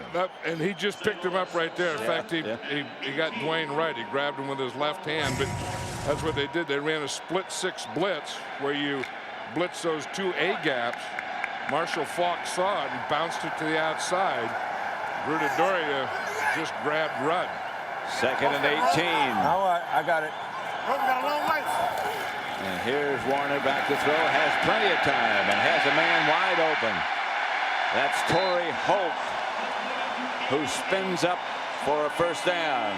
You know, and I think the key thing is, I mean, Torrey Holt gets open, Kurt Warner throws him the ball, but the key thing is, you said, has plenty of time. Yep. And you know, if you have plenty of time, then you can do these kinds of things. But look how quickly these guys come and how they spread and they move, and they have guys open all over the place.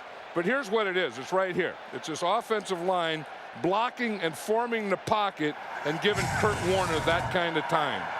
2 tight ends set up this time, and that's one of them in motion. And the pitch is back to Faulk. I don't think that he made it. I think Robert Griffith stopped him short. I don't think he did either. Of the 1st down there, they tried that option play, that flip. They said they weren't going to use that. Well, they used it in short yardage. This is an interesting situation. You know, the Rams do have a fake field goal here.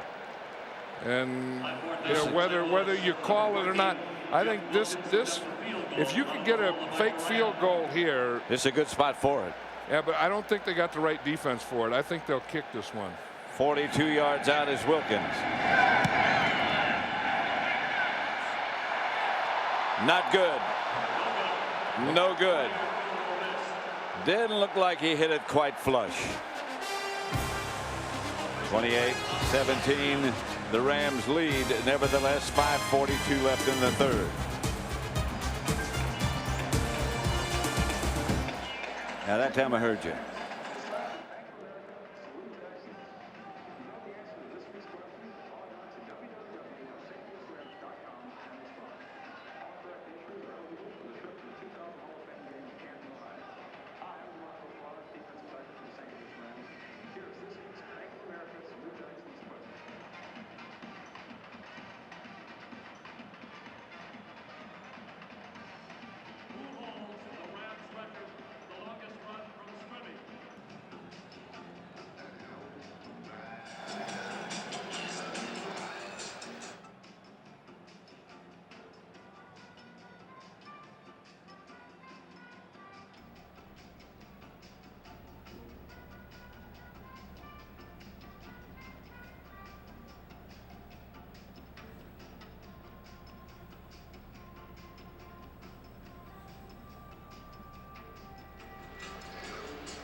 The Cardinals Baseball Hall of Fame. Familiar name of McGuire up there with that 75. George gives to Smith. I think the Bowling Hall of Fame was in that same building. The same building is right. This big bowling country here. And baseball. And football. Well, I'll tell you right now, it's football. Yeah. I mean, I've been here since Thursday, and these people, everything is yellow and blue. I mean, in fact, yesterday I ate some blue bagels. Did you? Yeah. That's some yellow ones too. Chose the blue. That was stupid. 2nd and 9. George drops. Incomplete. Dropped by Jordan, the tight end. And that was the first time that Jeff George has thrown to a tight end, I think, in 2 weeks. Last week against the Cowboys, they didn't throw to the tight end. He tried once. And I think that's the first time that he's thrown to one today. Hit himself in the head. Yeah. That's what they do to Randy Moss out there. We talked about Dexter McLean has been trying to play him physical all day. And that time he was kind of above and beyond. He even grabbed the face mask. 3 wide receivers this time. The Rams play nickel, showing blitz. Now they back out of it. Now they come around the corner. George gets away from it. Pass is incomplete. Good coverage. Intended for Jake Reed. And the coverage again was out here with Dexter McLean. He's the guy that they've been trying to work on, but he's been up to it today. Yes, he has. I mean, he's a scrappy guy, and he's been out there and he's been fighting those wide receivers. He's been hitting them. He got the interception, remember, when he was coming under. But he's playing this game very physical, and that's a good quick reaction there. Remember earlier he almost had an interception on a quick pass. Zahir Hakim. Hakim wrapped up by Harold Morrow. But the Rams have the ball.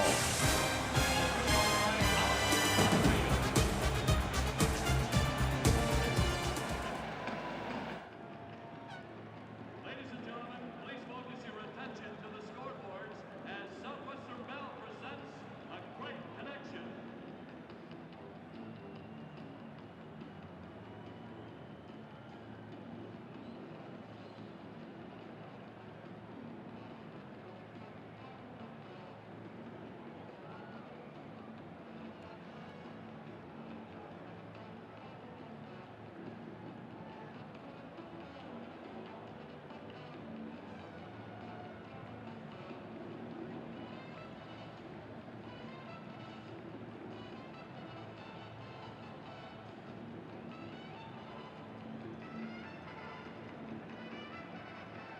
Ladies and gentlemen, this is the Southwestern Bell. Great connection.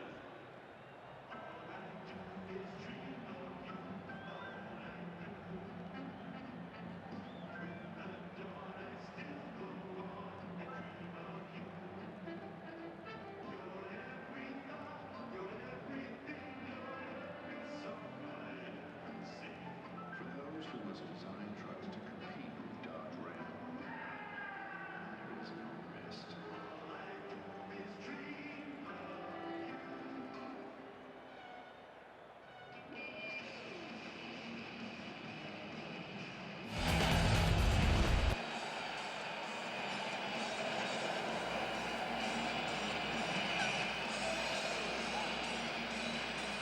Are you the kind of fan who always has sports on your mind? And be sure to check out Sports Geniuses coming up to Fox Sports Net this March. It's a new nightly game that show that will test your sports IQ. Sports Geniuses premiering in March, only on Fox Sports Net. That's an oxymoron, isn't it? Sports IQ. Yeah. Check your local listing. Kurt Warner, 13 out of 17. Attempt number 18 is complete to Faulk. Midfield and across. Look at the moves that he has. I mean, he can go. I mean, he has Barry Sanders-like moves where you take one step to the right and your next step is to the left. I mean, most people can't do these kinds of things. And if they did, they'd have to be stretched out and redone again. But watch how he takes a step that way and then back way and then back the other way. All under control, too. This is what it looks like if you were trying to tackle it. You see how he just... Yeah, he's a kid, as I said before, when he played tag as a kid, he was never it. Warner, the rush gets him. John Burrow, Jerry Ball, and Dwayne Rudd. Well, watch this. They tried the shovel pass, and we said how they take that away. You see, it's right here, and you just see how defensive linemen now, they see that type of thing, and they go and they tackle the guy, and then they can't get to him, and then there's no one to throw it to. Jerry Ball read that perfectly. Saw Marshall Faulk go and said, this is a shovel pass or a screen, and Jerry Ball just tackled him, and then Kurt Warner had to eat the ball. So it's second and long. 18 make it. 4 wide receivers this time as Warner has no backs with him, but gets it upfield. That's Faulk again, and Faulk is down to the 20, and a flag on the play. It's the same play that Dallas ran against him. They go empty backfield, find out who Dwayne Rudd, number 57, is on, then take that matchup and throw the ball to him.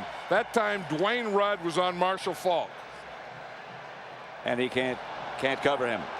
No, and they can't. And they've done that earlier in the game, too. Spread it out, find out where 57 goes, and go to work on that area. 80 of the offense during the run, 10 yards, still first down. Called against Isaac Bruce, but you heard Walt Coleman say it's still first down for the Rams.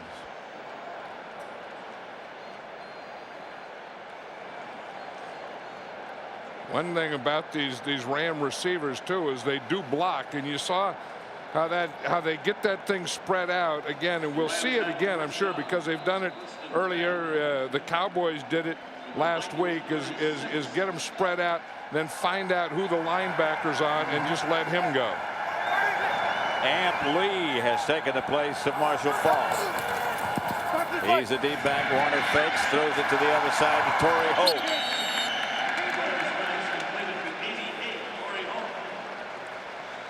You know, Mike Martz is the offensive coordinator that came in here and put this offense in for Dick Vermeil and the Rams, and there's Mike Martz right there, and he says that he learned his football from Ernie Zampese, and he said Ernie Zampese always told him, just get the ball into your big play guys, get the ball in the hand of your big play guys, and that's what offensive football is about.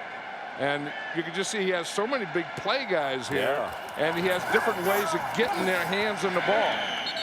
That's Amp Lee, who is a very large part of the offense here with the Rams last year. But when they got Marshall Faulk, yeah, talking about part of an offense, there's a guy who's a big play guy, an important part of the New York Jets offense, Keyshawn Johnson. And, you know, we talk about big receivers and physical receivers. Keyshawn is that, too. Third and 5. Excuse me, John. No, Evander Holyfield is here somewhere, too. I saw him earlier. Warner back. They have the first down. Hakeem tried to cut it back outside and almost lost the first, but he got it. You just see the way he spreads the ball around. I mean, it's Amp Lee, it's Holt, it's Hakeem, it's Bruce, it's Marshall Faulk. They just have all different guys. And watch as you watch this. I mean, you see 3 and 4 guys open all the time. Yeah. And this Mike Martz has brought in an offense is really something. I said I saw Evander Holyfield there. The champ is right there. I tell you, and I still call him champ. Holt. Complete to Robert Holcomb. There's a name we haven't heard much of, Holcomb. Yeah, we just said how they spread the ball around. Did you see John Randall come flying through there, though? Watch John Randall. He's right here. I guess it isn't Randall. It's right here. I saw someone coming in front, and that's what Kurt Warner learned years ago in that kill Kurt drill, that there's going to be guys flying at you. That's but McDaniel. You don't let them bother you. That was Ed McDaniel come flying. I watch it. He just takes off and leaps. But watch Kurt Warner. I mean, he still looks downfield. Now, how you can look downfield and concentrate and complete when you have stuff like that in front of you? Touchdown. Jeff Robinson from Warner. They can't stop him. They got him coming from all over. Jeff Robinson was a defensive lineman at one time that they converted to tight end. He's a second tight end right here. And you see he fakes like he's going to block, and then he just runs right through the end zone. And there was no coverage there. They probably thought it was run. They probably thought they were down there in the goal line. There's no way they're going to throw to Jeff Robinson. Heck, he's an ex-defensive lineman. Boom, they throw it to him for a touchdown. Extra point by Wilkins is good. 35-17. A team playoff record of 325 yards. And he is pumped up. And, you know, we're getting the separation now here, the winning and losing, and you can see it on one sideline and feel it in the other. Good pass protection. Again, Kurt Warner having the time to find Robinson. We know that Buccaneer coach Tony Dungy is watching down in Tampa. Yep. And we'll be talking to him later, and he can't be enjoying this shootout too much. And Terry Bradshaw said something about that they would rather play the Rams than Minnesota. I sure don't agree with that, because one thing, if they got to play Minnesota, I think they'd play the lesser of the two teams, and they'd get to play them at home. Yeah. I mean, they're going to have to play, if they play the Rams, they'd have to play, I think, the better of the two teams. And they've been the better of the two teams all season. But the other big thing is they'll have to come here where they haven't lost a game all year. And it's on the turf, and they are very fast. And like I said earlier, that playoff experience, right now, you can throw that out the window. I mean, where does that count? Who's thinking about that right now? The only thing you can say about it so far from Minnesota, it's an unpleasant experience. And look at this dominance in the third quarter by the St. Louis Rams. All starting with a kickoff return. Robert Tate. 27. Tonight, Bart was pretty doggone good. He was 6 out of 6 for 78 yards, but he threw to 5 different receivers, and none of them were Isaac Bruce. So that's spreading the ball around, and that's having a lot of guys that can make things happen with the ball in their hands. Jeff George fumbles the snap, and the Rams have it. The Rams have it.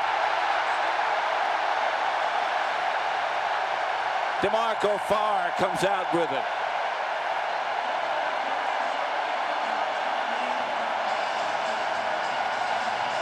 I just started to say that Minnesota, thinking about establishing a balanced attack, just went out the window. They're going to have to throw it. Now they can't get the ball from the center to the quarterback. Yeah, the balanced attack is over. As you said, the ball just comes up there. It looks like it got up there and just flopped out of Jeff George's hands. I mean, that's something. We're in playoffs now. I mean, that's something that should never happen. The exchange between the center and the quarterback, that ought to be as automatic can get. That's automatic on the high school level. 1st and 10 Rams at the Viking 23-yard line. 4 wide receivers. They're going after it. Faulk moves in motion. No backs. Warner outside to Hakeem. Out of bounds at the 13 by Robert Griffith. We were talking about Mike Martz, and even before the game saying how they're going to come out in attack mode, throwing the ball, and he came out in an attack mode, throwing the ball, and now we're in the 4th quarter, and he's still doing it. I mean, they come here and they got the lead, and they spread them out. They have empty backfields and hitting different receivers, getting into the 4th quarter. He really has them going. And that's the end of the 3rd quarter with the score. The Rams 35, the Vikings 17. This Fox NFC Divisional playoff game will continue from St. Louis after a word from your local Fox station.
taking Georgia. That would be Georgia Frontiere, who owns the Rams, to Georgia, and that would be Atlanta. Look at that. The old Magic Cruiser there. There's a turkey down there by the wheel.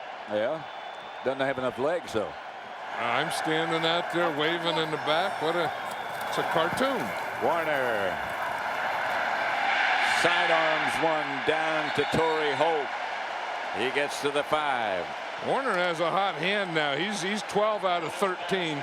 The only incomplete pass he had was on that one that he kind of ran out there on a sprint out or whatever that thing was. Shot put it into the end zone. Yeah, but other than that, he's been perfect, and he's throwing it to different guys. Look, in the second half, he's 12 out of 13, 149 yards and a touchdown. He wasn't bad in the first half. He was 9 out of 12 and 2 touchdowns. 35-17. Boy, you got him. Don't let him up. What a story Kurt Warner's been. Quarterback draw. Down to about the 1. John Randall riding him. There's Kurt Warner's wife we talked about earlier, Brenda, and then right next to her is his mother, Sue, in the blue sweater there with the smile and clapping. Mother and wife.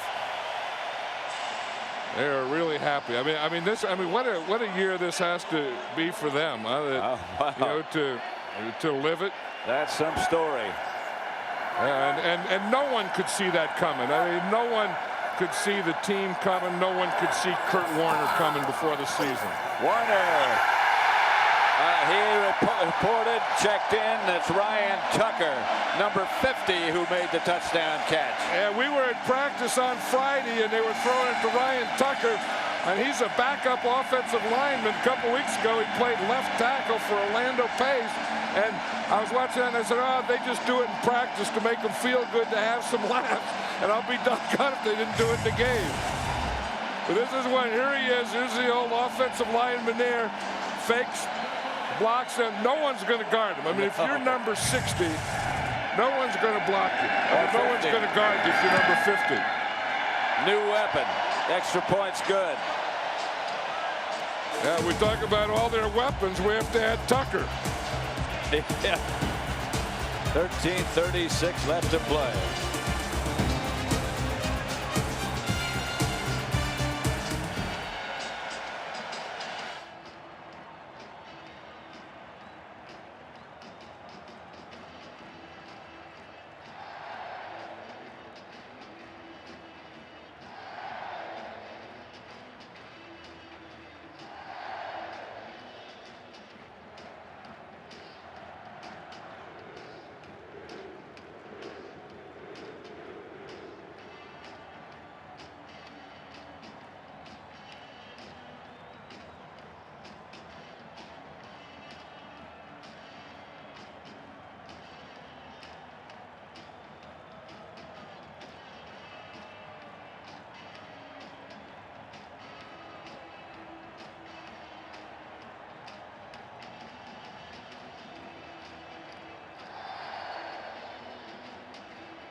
Dancing to it.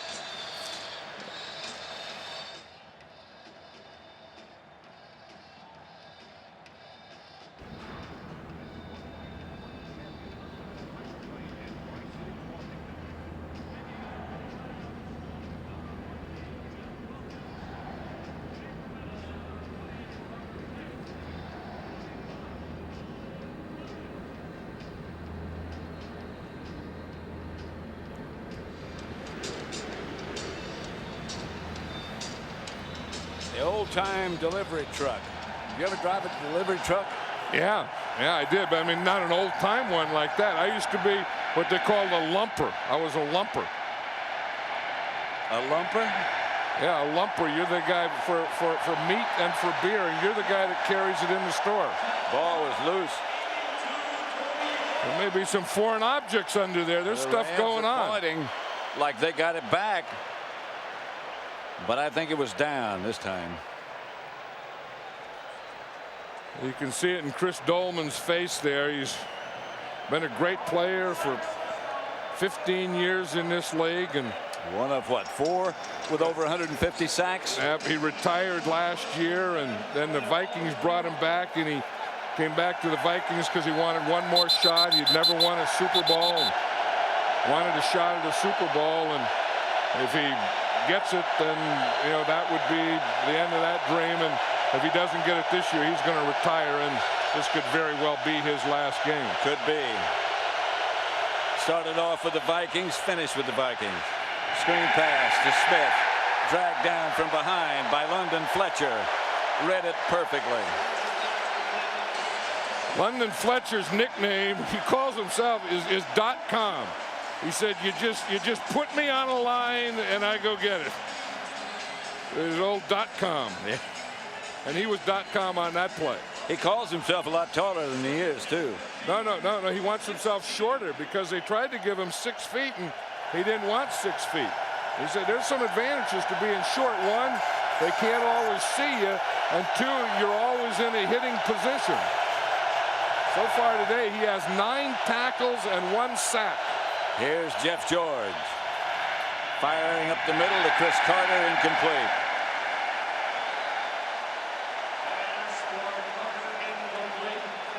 London Fletcher went to John Carroll University, and you know who else went to John Carroll University? Don Shula. Player. Don Shula. Look at that. Here's what it is. London Fletcher. Now in the media guide, they list him as 6 feet. And he got mad at that, and he went to the guys and said, I don't want to be listed at. So in the team releases, like the stuff we get now, they list him at 5'10". I checked him out yesterday next to Sandy Grossman, and I think he's like 5'9". I got him at 5'9". Sandy Grossman, of course, is our director, who says he's 5'7". No, he's 5'4". Sandy? Flag on the play. But I think that some of these guys, like a London Fletcher, are good role models. I mean, for kids that they say you're too small. Offense, 5 yards. Still 3rd down. For too small, you don't have a chance. You can't make it. You shouldn't. That if you have whatever it takes to make it, no matter what your size, you're going to be able to play. You'll find a place to play. And that's what Sam Mills did right before London Fletcher. That's what London Fletcher did. About the same size. And it's these guys that are special guys that, it's not always great big old guys. Jeff George back in the shotgun.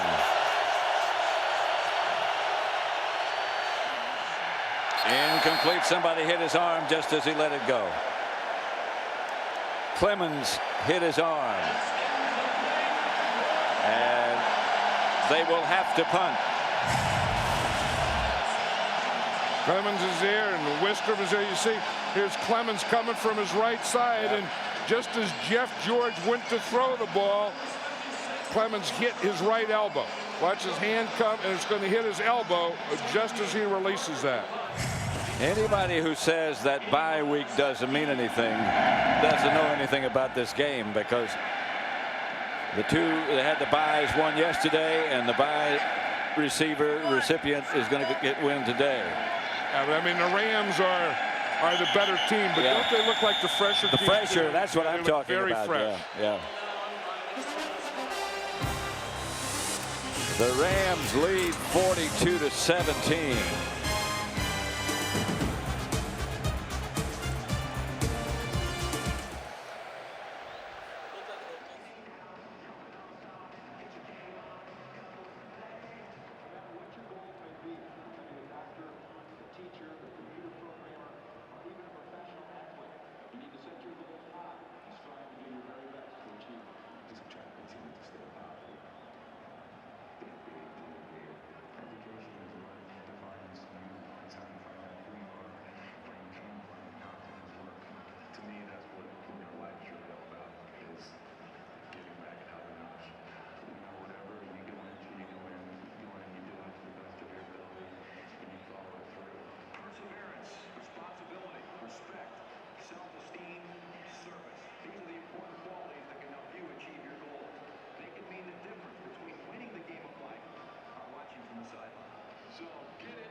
Tonight, Bart becomes a faith healer on an all-new Simpsons, followed by the new hit comedy The Washington Post calls the best new sitcom of the season, an all-new Malcolm in the Middle, after an all-new Simpsons tonight on Fox. Jeff George must feel like he's been in the middle most of the day. Here's Warner pitching back to Marshall Faulk, and Faulk goes for 11. You know, Marshall Faulk, we talked about how quick he is and how he says he doesn't have to look where he's going. Remember as a kid, you'd run into a wall or something and someone would always yell, well, look where you're going. So probably in his life, no one ever yelled at Marshall Faulk, hey, look where you're going. I bet somebody did. But then he learned to go where you're not looking. Yep. He went to San Diego State because they were the only school that told him he could be a running back. Goes to show you how wrong a lot of people can be. The pass is complete to Torrey Holt. Warner's pass completed to 88. Torrey Holt. After the game is over, don't forget to stick around with us. Coming up on our Budweiser postgame report, JB, Terry, Howie, and Chris will have final thoughts, and the Fox Sports sticker will have up to the second stats. That's coming up after the game on the Budweiser postgame report. Not too many final thoughts that you could have about the Rams, except they are very fast and very quick striking and very effective. And Kurt Warner is close to perfect. Bounces off his fullback Robert Holcomb. When they talk about guys getting in a zone or getting in a mode or getting online or whatever it is, Kurt Warner is, and London Fletcher just sent word up through Ron Pitts that he's online. I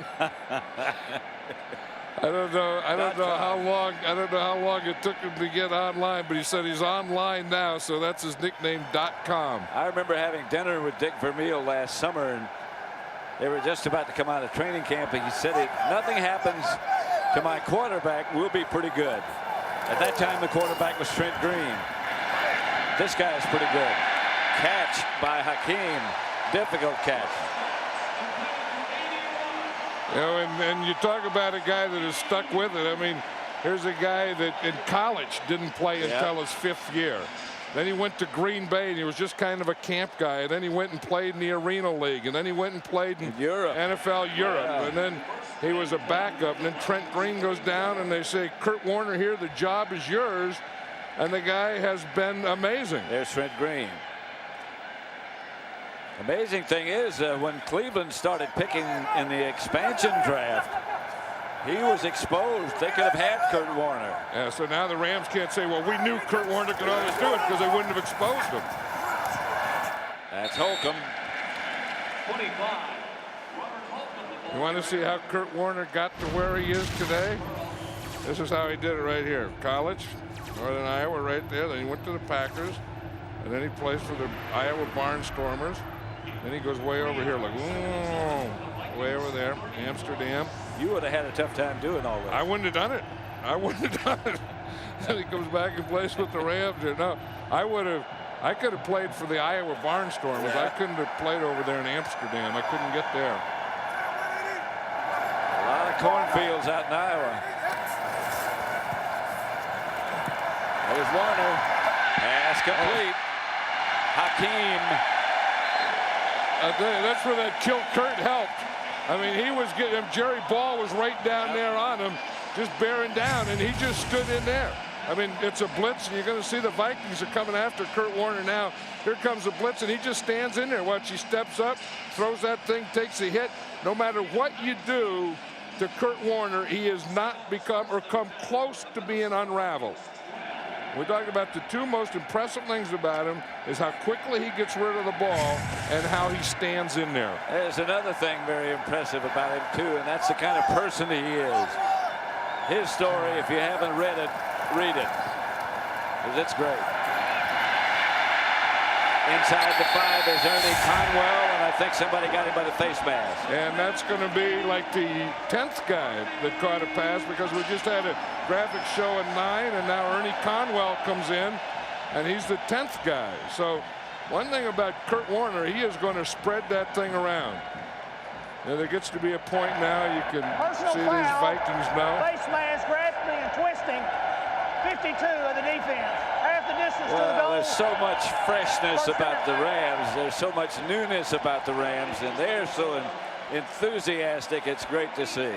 Yeah, and they're fun. I mean, yeah. you know, they're fresh and they're fun, and you can just see that you know that this thing is something that isn't too big for him. I never got the feeling that this and being in the playoffs is too big for him. Over here, guys, 50. Ryan Tucker is eligible to begin. He caught a touchdown pass the last trip down.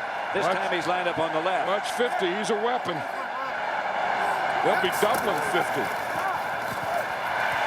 Touchdown pass. That's Roland Williams. It's like shooting ducks in a barrel.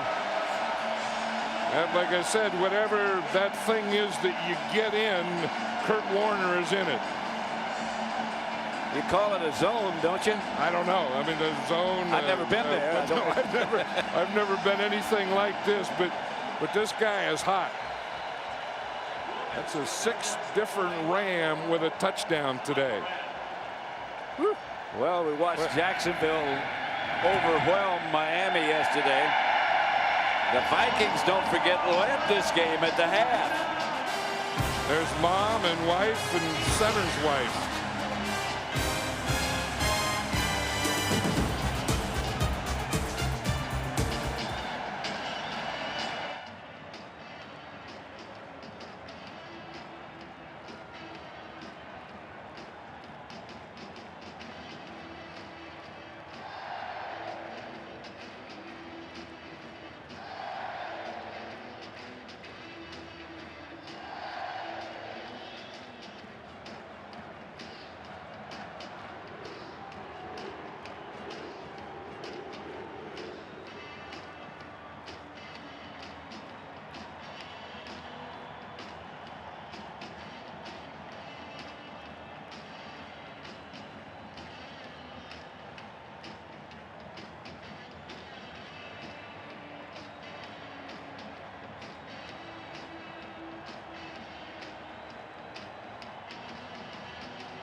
Want to know? No. Speaking, because they got Matt talked to him and they lost. Oh yeah.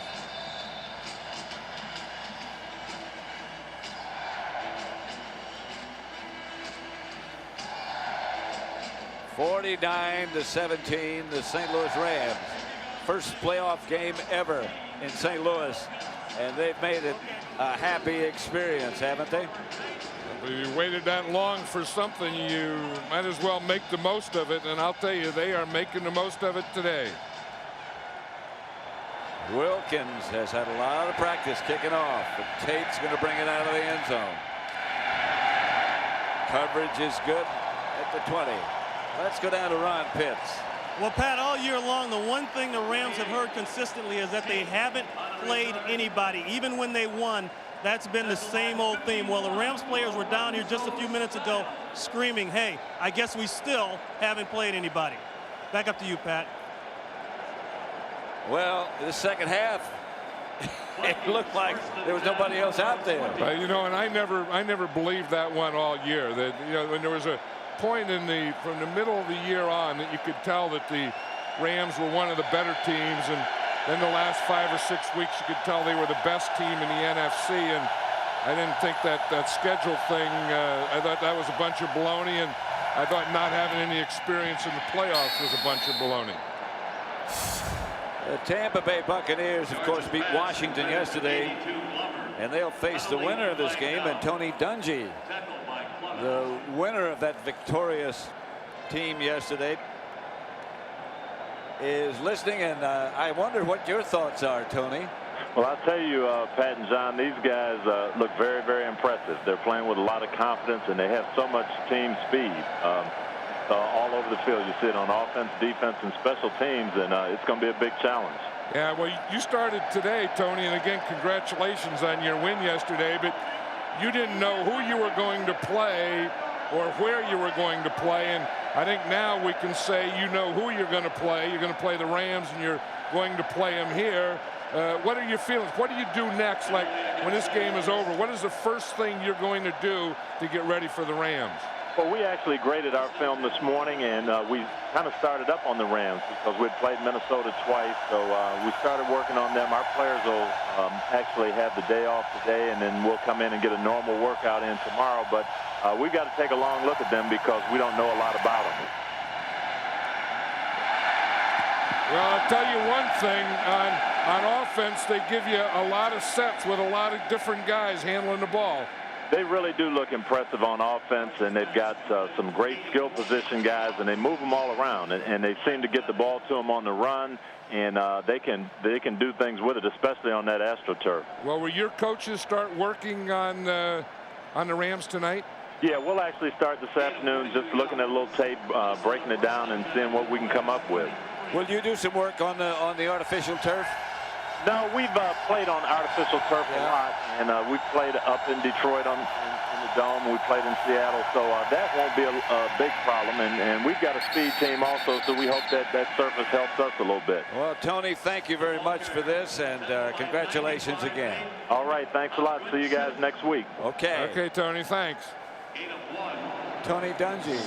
He's a class guy. I mean, we're going to have, Tony Dungy and Dick Vermeil next week for the championship, and of course the winner of that game goes to the Super Bowl. And this is a rematch of the '79 NFC championship. Hey, look at the score of that game. Yep, the Rams won 9-0.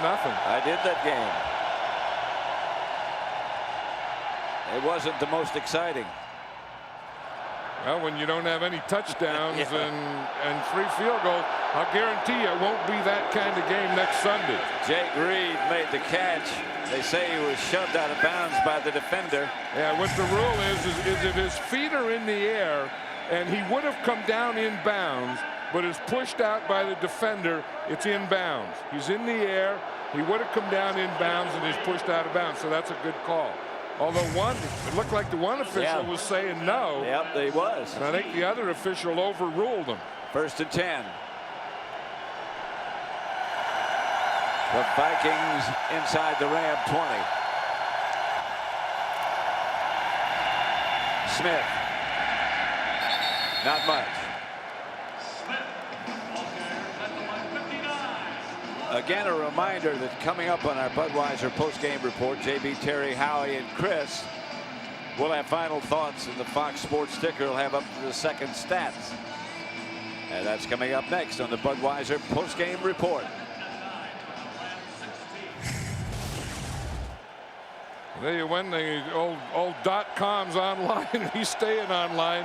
He's still he just has a feel, that he commits himself, then can come off a commitment and make another commitment. Here's George. Escapes one, throws across, caught by Andrew Glover, and that'll make it 1st and goal, Vikings. That is one of the things that Peter Junta, the defensive coordinator, one of the defensive coordinators of the Rams, they have 2 defensive coordinators. Peter Junta, that's him right there, and John Bunting, and their co-defensive coordinators. But one of the things he was saying that they wanted to do was to flush Jeff George out, but flush him to his left because they didn't think that he threw very well running to his left. Leroy Hoard in the backfield. George retreats, fires, touchdown. Jake Reed.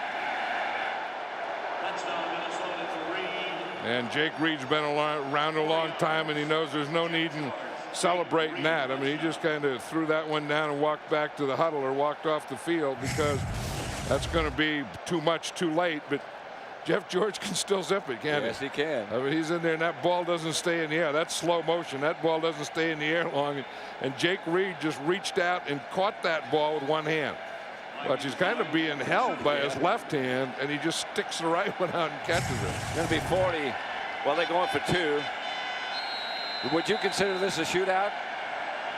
This is a shootout, and I felt coming in it had to be a shootout because neither defense was a real strong defense, although the Rams played very well in all areas. Hoard, untouched, makes it 42-25, a 49-25 Bacon. Hard to keep track of. 4:56 left.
In fact, let's do something with Orlando Pace, Sandy.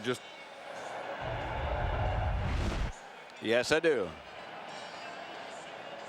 Kicking off Minnesota 17. Next Sunday, it's the NFC Championship game on Fox. Catch the action when the hard-hitting Bucks try to shut down the Rams' explosive offense to see who will battle it out. Coverage begins with the pregame show at 3:30 Eastern, 12:30 Pacific. It's all next Sunday, only on Fox. Now you ask if this is going to be a shootout. Here's an onside kick. Vikings got it. Chris Carter with the hands. Now the kicking team can't touch it until it comes 10 yards. But if the receiving team touches it right there, now, even though it didn't go 10 yards, the kicking team can recover it. Carpenter got a hand on it, and Carter came up with it. First and 10, Minnesota. 42-25. Here comes Jeff George. And we're just going to add this total yards up. Already the Vikings have 328 total yards. The Rams have 414. That's 800. Yeah, so you said that this is going to be a shootout. It is a shootout, and this shootout isn't over yet. Oh, that's right. The Vikings have the ball. The crowd's starting to get back in the game again. They started to get into a celebration mode. Screen pass. Smith checks it out of bounds after a pickup of about 6. Today's game is 2nd and 4. Today's game being produced by Bob Stinner, whose birthday, by the way, is tomorrow. Happy birthday, Bob. Happy birthday. Directed by Sandy Grossman, who's 5'7" and something, he said. The associate director is Mike Roy. The broadcast associates are Charles McDonald and Mark Mata.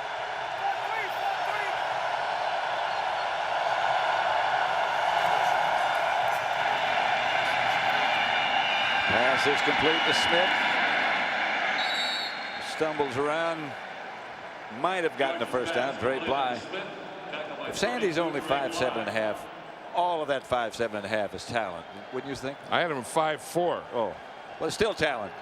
all talent. Yeah, there's a group of guys that have done a good job. Adam Timmerman there, Miller, right tackle, big Orlando Pace. You know, we know what Moss.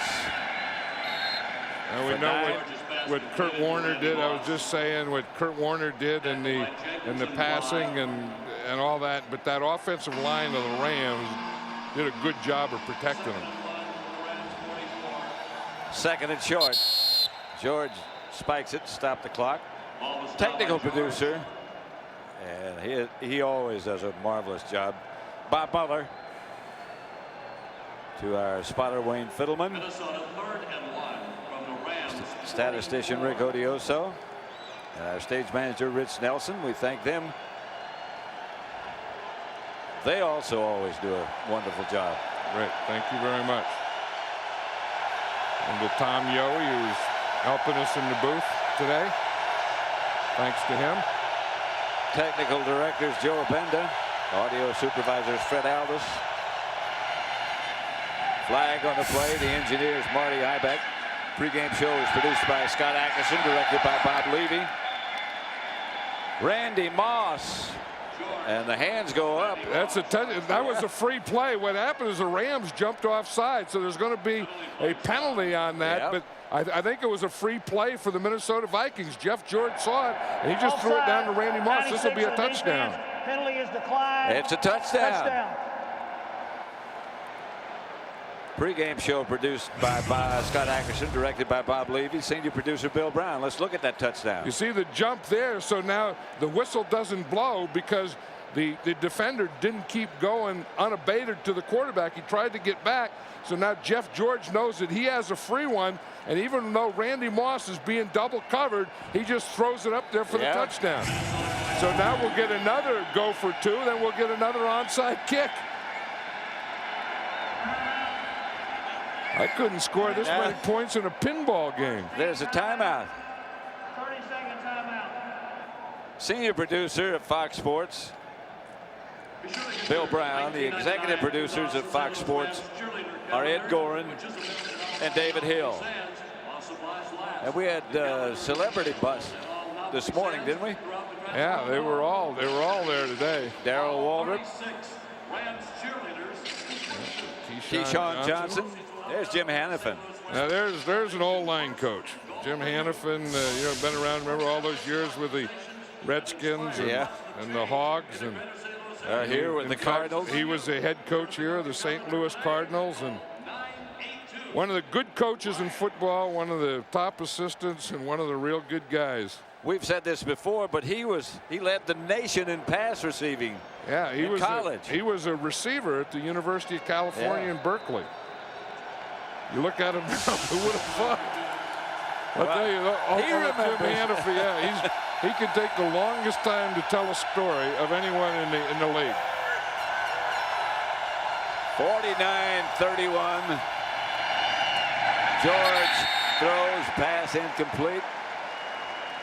Now old Frank Gans is up there, and he's getting that hands team of his, and he's getting them organized here, because you get to the point where you have the game under control and you've had about enough of this. And I think this is the point that the Rams are, okay, you know, we have it, looks like we have this thing won, but we had enough here. Let's put this fire out right now. And I'm sure that's what Frank Gans is called. Look at him. Oh, he's even bending his knees. I mean, he's going down. He got the fist.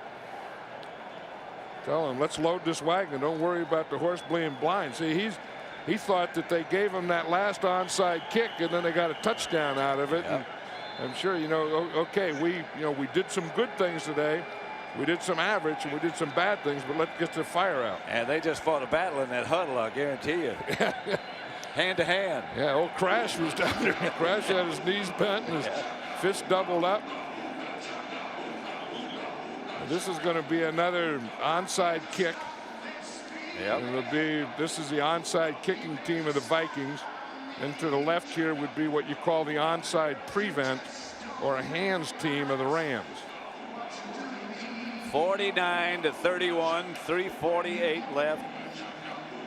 Minnesota still has all of their timeouts left. And this is a restraining line, the line where the ball has to go over that line before before the receiving team can touch it. I mean, before the kicking team can catch it. That might be the straightest line you ever drew. I know. That was good. Nerves of steel. Doesn't bothers me. Yeah, don't go overboard. They go straight ahead. You got it. They say we got it. I don't know who we is, but the Rams. I think we are the Rams, and I think Minnesota probably touched it before it went that 10 yards. Billy Jenkins came up with it.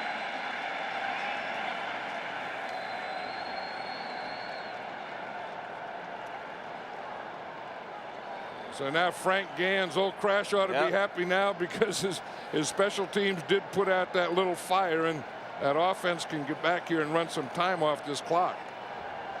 But they don't run much time off the clock. They get it in the end zone. Yeah, but I think now they've had enough of that other stuff, because I know with Jeff George, he'll keep slinging that thing at you, and if he keeps slinging and has Randy Moss out there, they can still put some points up there. You got to calm this thing down. How about 90 points?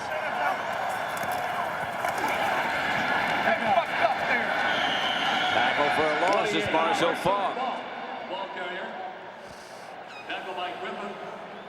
Kurt Warner, you said he was in the zone. His quarterback rating 144. That's off the scale. 5 TD passes, team playoff record. 390 yards, a team playoff record. 84.3% complete, third best in playoff history. I think if anyone is wondering if he's for real, you don't have to wonder anymore. 158 is perfect. Incomplete. Well, he's not going to break perfect. That's a funny number for perfect. 158? Yeah. Yeah, it is. He was at 144 before that incompletion. 3 minutes left. Clock stopped. You know, and sometimes you know, you get into that zone, then you start your celebration, and you know, and recess breaks out, and it's hard to get it back, and that's what's happening to the Rams now. That you know, recess broke out, and they're having a tough time getting back to work.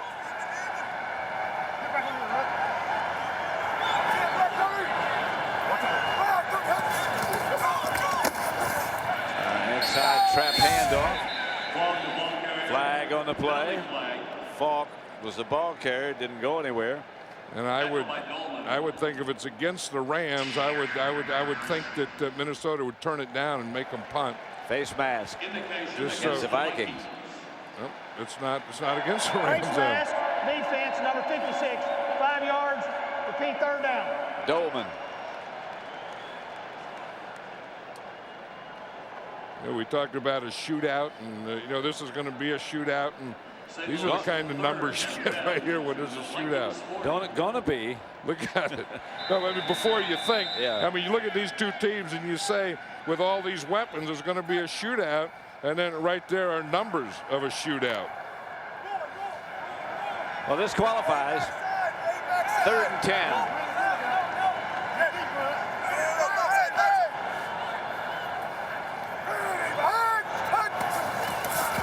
No flag. That's Faulk, lost yardage. 28, Marshall Faulk, the ball carrier.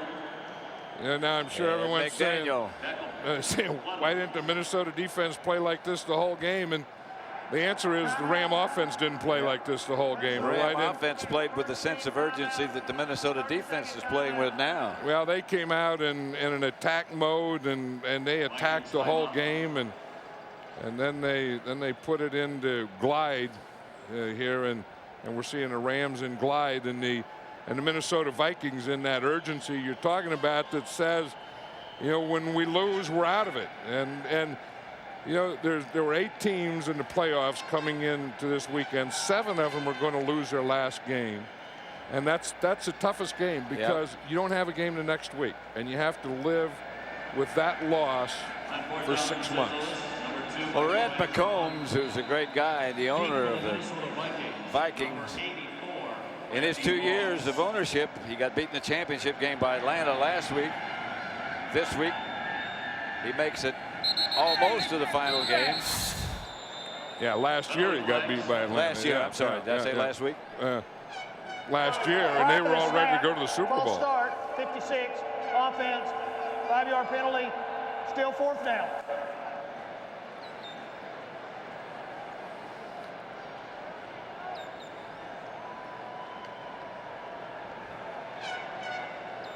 This is a thing that, you know, once you get, as I said, you get it, and then once you let it go, it's hard to get back. On that last play, you know, Marshall Faulk, you know, was trying to run the ball, run some time off the clock. He couldn't get back to the line of scrimmage, and he was a little upset with his offensive line. Moran's kick bounces out of bounds. You see it happen. What you're talking about, you see it happen so many times. It's hard to say a minute ago, John. It's like a basketball team. You run fast break and you get ahead, and then all of a sudden the coach says, let's slow it down. And then they try to pick it up again when the other team begins to catch up, and you can't do it. Marshall Faulk was in there wanting to know what the heck's going on. Yeah. 1st and 10 at the 15. George. Pass is picked off. A sliding Todd Light.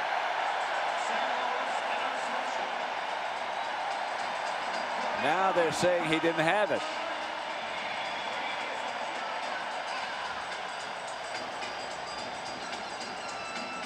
They've been doing that to Chris Carter. That's the way they've been trying to play him. It's incomplete. The ball hit the ground. The ball hit the ground. 2nd down. You know, they're trying to double cover Randy Moss to get the jump, and then Chris Carter, they're trying to get under, and they've been doing a pretty good job at it. You see Chris Carter right here is you jumping for, that was just a bad throw there, but they know that he's not going deep, so they're playing underneath him, and the way they've been playing Randy Moss is over the top. 2nd and 10. 2.5 minutes left. George fires up the middle to Andrew Glover. Misfires. We're talking about the guy that had a motor going. That Grant Wistrom is still going. There's Georgia Frontiere, the owner of the Rams, and down to celebrate with her guys. Dick Vermeil, what a story, you know. Yep.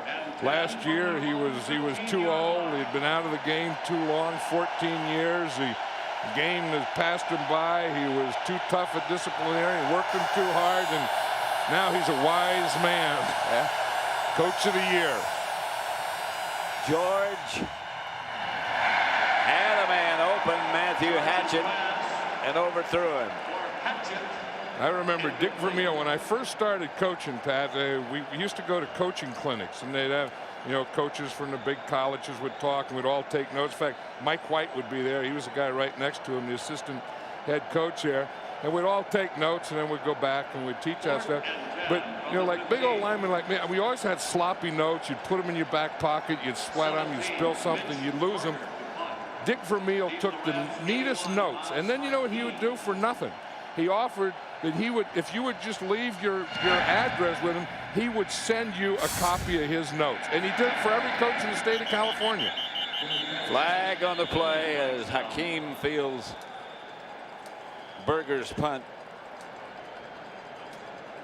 I mean, he was that kind of guy. I mean, yeah. the organization guy, the meticulous, and he hasn't changed in all these years. I mean, well, I remember when he was trying to get into the broadcasting business, and I did his audition with him, and he had his preparation notes so meticulous. We have an illegal shift on the offense. They never got set. We have illegal substitution on the receiving team. Those penalties offset. Replay, 4th down. Talking about, look at this weekend, we're talking about a lot of weapons and opening up. Yeah.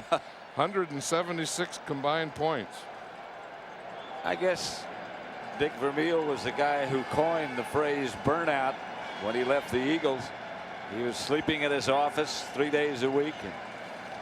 You know, we did his last game. Yeah. And I remember it was against the Giants. It was Ray Perkins' last game. And I remember saying when we talked to Dick Vermeil the day before, we started talking about the draft and what was coming up, and he couldn't talk about it. I remember saying in the air, you know, the Ray Perkins, this is his last game, and I think it's Dick Vermeil's last game too, and it was. Yeah.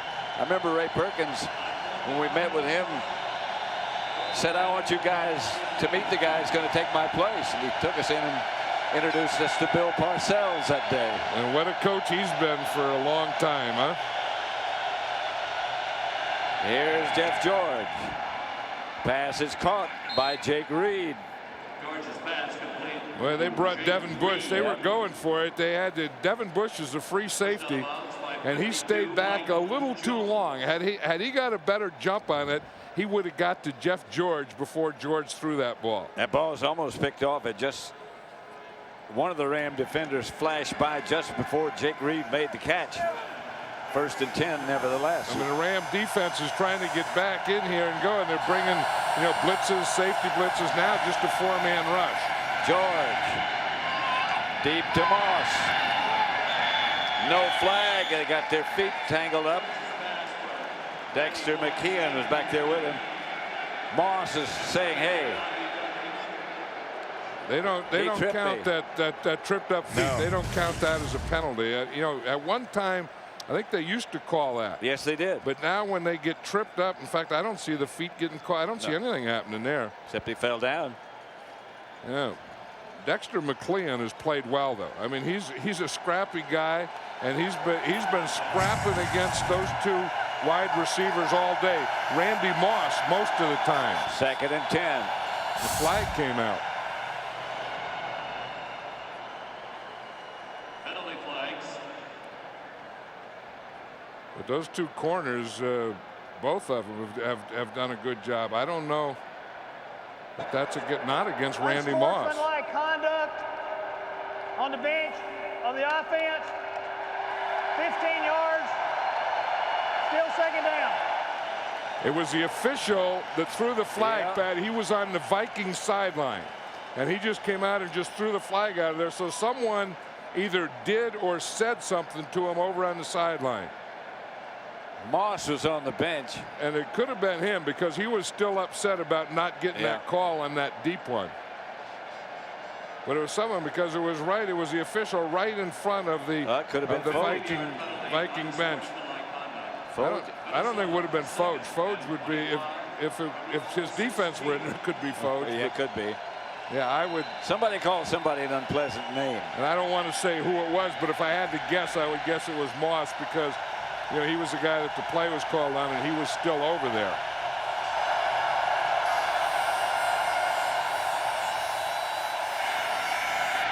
George. That's Chris Carter. Laterals it out. Brought it to Jake Reed. George's pass completed to Carter, who in turn lateral to Jake Reed. Let's watch Randy Moss over here. Now, this is when he was on the sideline. And again, the thing did come from him. I wonder if he squirted that official. Yeah. There's the official. Yeah, I think he did. That's it. Yeah. He'll squirt the water bottle to the official. You can't do that. An old trick.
The Rams and St. Louis.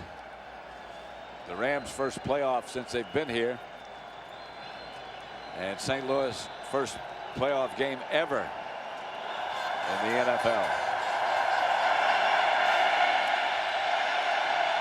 3rd and 5. Jeff George out of the gun. Fires upfield. Incomplete. Juggled by Carlester Crumpler. And finally dropped. How about the way they started this game? We just saw a shot down there of Isaac Bruce, and they get the ball. They're down 3-0. The Rams are, and they go play pass on first down, double post, and Isaac Bruce just runs right by everyone. And he's really the guy that got it all started. And of course, Kurt Warner took it over and then spread it out to everyone else. Isaac Bruce, caught 4 passes and 1 touchdown, and that 1 touchdown was the first offensive play the Rams had. 77 yards. Touchdown. Flag on the play. You've been in football a long time. Have you ever seen a player squirt an official with a water bottle? No. You ever see him like when you played, they had the old water bucket? You ever see him throw it on the official? Well, no, but I've seen him put a towel down in there and get it nice and wet with some ice stuck to it and throw it at the official. Have you really? Yeah. Well, probably if there were ice stuck to it down at the old bottom of the bucket, there'd probably be a lot of other stuff stuck to it too. That guy's not playing anymore. Number 57, 5 yards, still 4th down. Still 4th down. I know what Dick Vermeil is thinking right here. I mean, that he's upset with the penalty. Not that the Vikings still need three touchdowns to beat them in 1:47 seconds, but he just wants to get this game over. Get this game over, go do a little celebrating, and start getting ready for the Tampa Bay Buccaneers. 4th and inches. They got the inches. Chris Carter to midfield. He got. Jeff George and the Vikings are making the Rams play more and longer and a little harder than I think they wanted to at this point of the game. George spikes it. Stops the clock at 1:26. They still have two timeouts left. A flag on the play. Everybody wasn't lined up, I don't believe. I think the flag was back here. Maybe so. Yeah, way back. It looks like, I think the signal is too many men in the field. Illegal substitution on the defense. That's 12 what the men signal on the field. 5 yards, still 1st down. Yeah, they do have the Rams in disarray here. Like I said, I think they started celebrating a little too long. I don't think they're not in danger of losing the game, but they started their celebration a little too soon. That's one of the things that Dick Vermeil doesn't really like is disarray. No, but the little disarray gives you something to get on them about for next week. George for Carter. Incomplete. London Fletcher back there. Yeah, that was I was watching London Fletcher in practice the other day, and he can get back quicker. I mean, he can start up there in the line of scrimmage. Here he is back here knocking a ball down. In fact, the ball hit him in the head. The old middle linebacker starts there. He's been stopping the run all day. Now he has to defend the post, and the ball hits him right in the hat. But he can get around the entire football field as quick as any linebacker. Kurt Warner has 390 yards passing. Jeff George has 389 yards passing. Jeff George is going to pass for more yards than Kurt Warner. Screen pass goes to Robert Smith. And Smith, you can hear him yelling, keep him in, keep him in, keep him in bounds. Now that's the thing you want to do when you have the lead and you're trying to run the clock out, is you want to keep them in bounds. Of course, when you have the ball or you're behind, you want to get out of bounds to stop the clock. Timeout Minnesota. They still have one. I remember last year when we did the Rams game out in San Francisco, the last game of the year when they were in total disarray.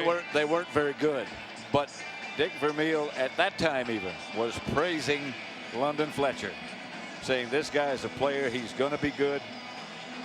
he gives you all he's got, all those coaching cliche things. Coming up, the post-game report. JB, Terry, Howie, and Chris. Post-game interviews. Look ahead to the NFC Championship game between the Rams and Buccaneers. The Fox Sports ticker. Jimmy Johnson retired. Dave Wanstead has replaced him. Tony Dungy and his staff getting ready. You know, you're talking about Dick Vermeil and London Fletcher. The other thing, anytime Dick Vermeil talks about London Fletcher, do you notice a smile always breaks out on his face? Yep. Flag on the play. I think Dick Vermeil was ready to celebrate too. Now he's getting upset. Prior to the snap, false start, 77 offense, 5 yards, still first down. Corey Stringer. I mean, even though that's against the offense, it's just that you want to get it over with. You don't want penalties, whether they're on your team or their team, because you don't want clock stoppage. One of the things, this is Adam Timmerman, who they got from the Packers. Somebody was asking him how he played against John Randall. He said, I've learned to tune him out. That's hard to do. Yep, he's old farm boy, Adam Timmerman. Here's George. Going for the end zone to Chris Carter. And again, it's incomplete.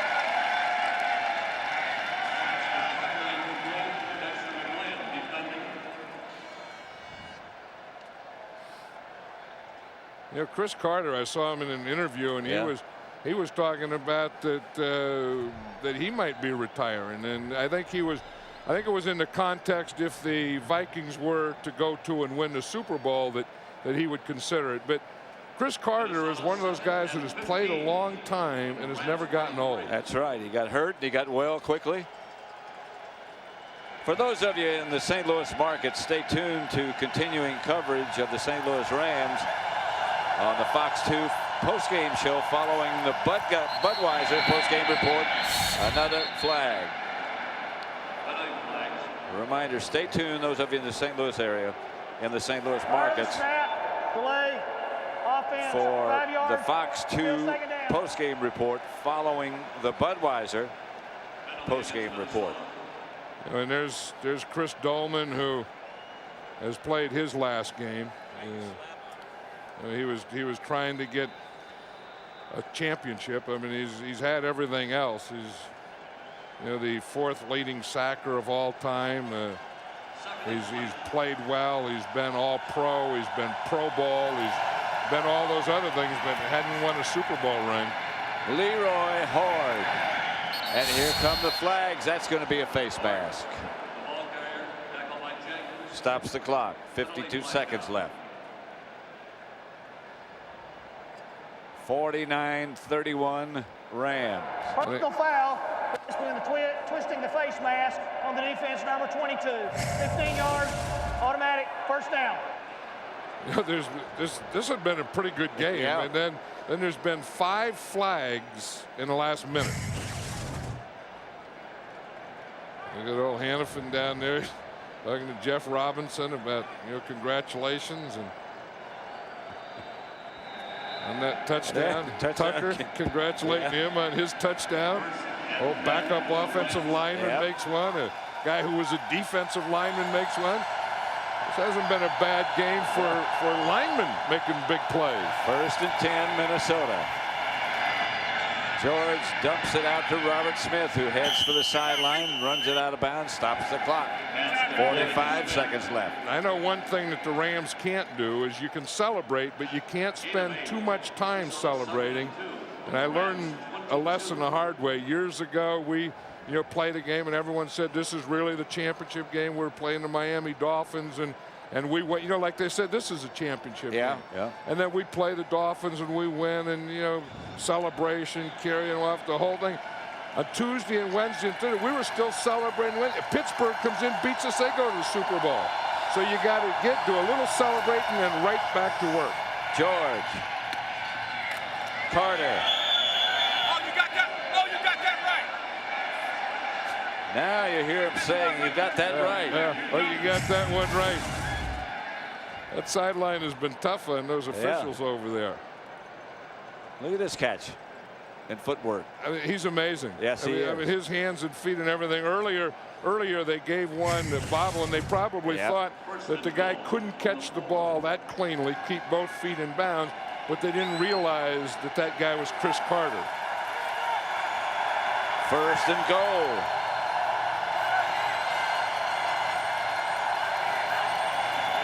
Leroy Hoard trying to move the stack. Can't get it done. Jeff George calls timeout. And that's the last one for the Vikings, the last timeout.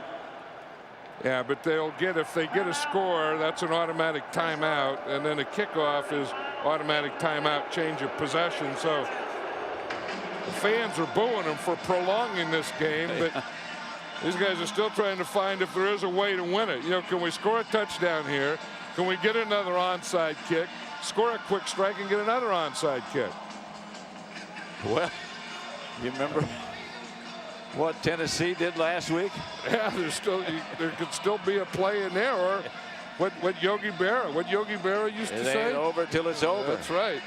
Until the fat lady sings. What, you got a number of things to choose from. I think his was it ain't over till it's over. I think the other one was a basketball one.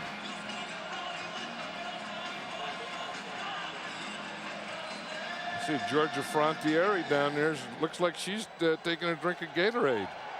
She's trying to cool off down. All the players around her drinking. I think Georgia's down there taking a drink. I think you're right.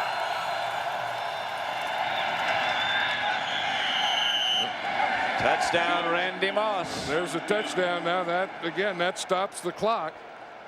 And then we'll get another onside kick try. 31 seconds left. The Vikings are going to say we just got started too late. We should have, instead of that running and balance and all that stuff, when you have Randy Moss and Chris Carter out there, maybe we should have just came out and threw every play. Of course, the Rams weren't playing then the way they're playing now. No, they weren't. They're going for two.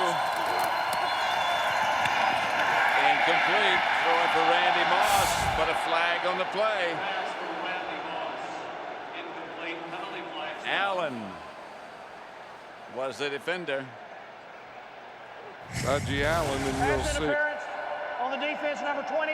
Foul occurred in the end zone. Ball will be placed at the 1-yard line. Yeah, but it had to be his right hand. His left hand was in pretty good shape, and it had to be his right hand that had Randy Moss's back. They go down, put it on the 1-yard line. They can still go for two and will still go for two. Yeah, they will. And of course, because this is the extra point, there is no time that'll be run off the clock either. Hoard is behind Kleinsasser. You know, the Rams do an interesting thing here, Pat, on defense down here. They use 6 defensive linemen, 4 linebackers, and only 1 defensive back. Todd Light right here is the only defensive back right here. The rest of them are 6 defensive linemen and 4 linebackers, 1 defensive back. And So, that's their normal goal line defense. Hoard's the deep back. George pointed to his left. They go right. They fake it right. Touchdown or extra point is incomplete. That was a 2-point attempt for Andrew Glover. And now they're just going to prolong this thing. So now we got the 2 points don't count here, but we're going to have the onside kick try again. Oh, Frank Gans will be down there. He'll get that Ram group going again. Mike Jones just raked it out of his hands. Yeah, I think that should have been a 2-point conversion, though, because he had control of it. He came down, and because it's in the goal line, once you break the play and you have control and you come down with both feet, that should have been a touchdown. Not a touchdown. Well, 2 points. 2 points, right. I said the same thing. Well, what do you think about next week when the Buccaneers come here to play? The Buccaneers like that, or seem to like that slow down style. Yeah, they like that, and they better be able to run the ball, which is going to be tough against this Ram defense. And I think somewhere in their offense, they're going to have to be ready to get in a shootout. Well, they held eight teams to 10 points or less. Yeah, but I don't believe that the Rams are going to be one of those teams. I mean, they just have, and you know, that too many weapons. I mean, you hate to say that so much, but they do. And they, you know, and it's not only the weapons, but it's the speed of the weapons, and it's Kurt Warner playing the way he is now, and those things. They better, if they're going to beat the Rams, I think you better come in here and say you're going to score some points. You look at that score, if they had made both of those 2-point conversions, now they could tie it with an onside kick and recover it. And a touchdown. Yeah. If the onside kick were successful and if they made the touchdown. Anderson. And the Rams down it. Isaac Bruce takes it and just stays there. And they'll let the clock run now. Now I think the crowd can start celebrating again. Did you know about a half hour ago the crowd started celebrating, the Rams started celebrating, everyone started celebrating, and then the Vikings started throwing the ball all over the lot, and the whole place went quiet, and the Rams sideline kind of quieted down. But now I think they can say, you know, get into celebrations. It qualifies as a shootout, Coast. Warner just kneels down, and that should do it. Time to shake hands.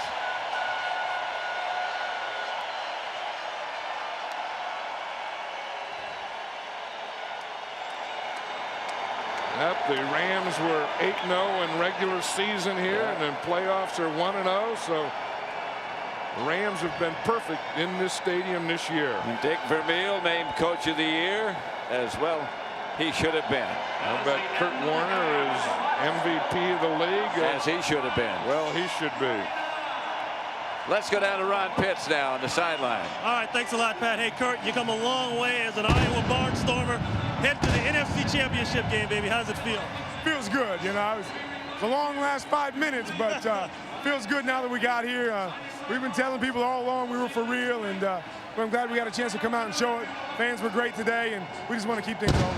Got the big bad Tampa Bay Bucks coming along. Great defense. What are you thinking about them and how to attack that game? I have no idea yet. I'm going to savor this one for a night, and then I'm going to get back to work on Monday and, you know, get preparing for next Sunday. But we're just going to attack the way we have all year, keep doing the things we've been doing, and go get another victory. 142.9 passer rating today. Good job. Good luck next week. Thanks a lot. Let's go over to D.J. Johnson. Coach, your last playoff victory was in January of 1981. How does it feel? Well, I'm very pleased with the football team. That was the longest few minutes at the end of a football game I think I've ever been involved with.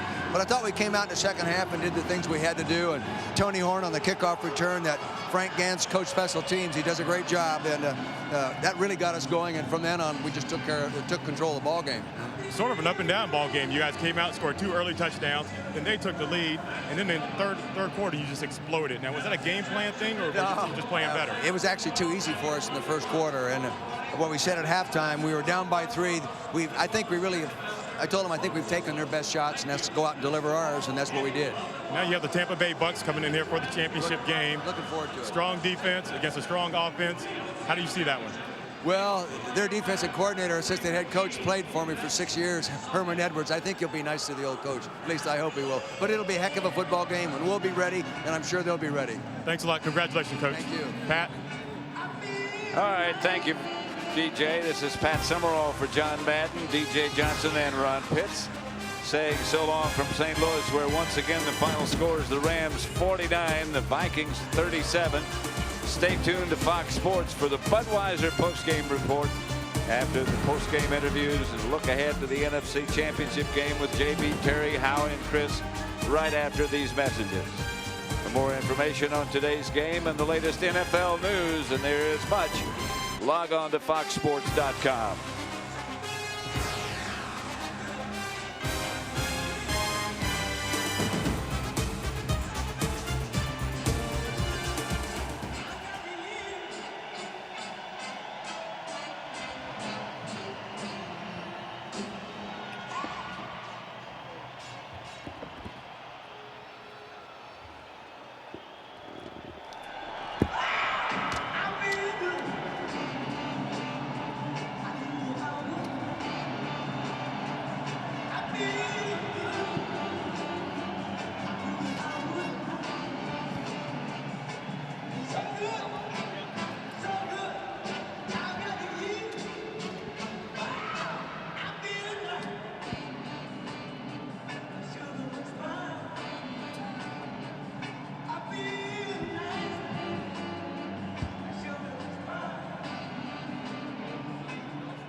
All right, hey, Marshall, we were talking on the sidelines there right before this thing ended. I said, hey, you only had one run during the second quarter. You said, so what? We got the W, and that's all that matters. Hey, it's not about stats. It's about winning games, and that's it. That's all that matters right now. You know, all year long, people kept saying the same thing. You haven't played anybody. You haven't played anybody. What do you have to say to those people right now heading to the NFC Championship game? The only thing I want to say is that, you know, they need to stop disrespecting the teams that we play. These guys, the opponents that we come out here and play, they come out and they play hard and they play well. You know, we just make more plays than people, and that's it, and that's what we did today. How do you guys match up against Tampa Bay? You're talking about a pretty good defense. What do you have to do to beat them? Good defense, good offense. I think our defense plays well too. It's going to be a good matchup. It's going to be nice to see. I haven't watched them on film or nothing like that. Got an opportunity to watch them yesterday. Should be a fun game. Well, as much film as we watch, we know you're going to watch an awful lot of film. Hey, one more question. You look at this Tampa Bay team, and the one thing is that they're going to play well in the secondary, matching up. And that's one thing you guys have been able to do all year is pull bad matchups. Well, we'll see how they match up. You know, they're going to test our defense, and we're going to test their defense. They got a great defense, but I mean, we got players that make plays. You've been in this championship game before. You guys have been focused all year, and you've helped keep that team's focus. How important is it from here on? I mean, it's huge. It's huge. We came out today, and we were a little flat, but we picked it up in the second half. We came out, and we were ready to play. That's right. All right, man. Thanks a lot, man. All right. Appreciate it. Marshall, All right. let's see if we can get London or to be paid.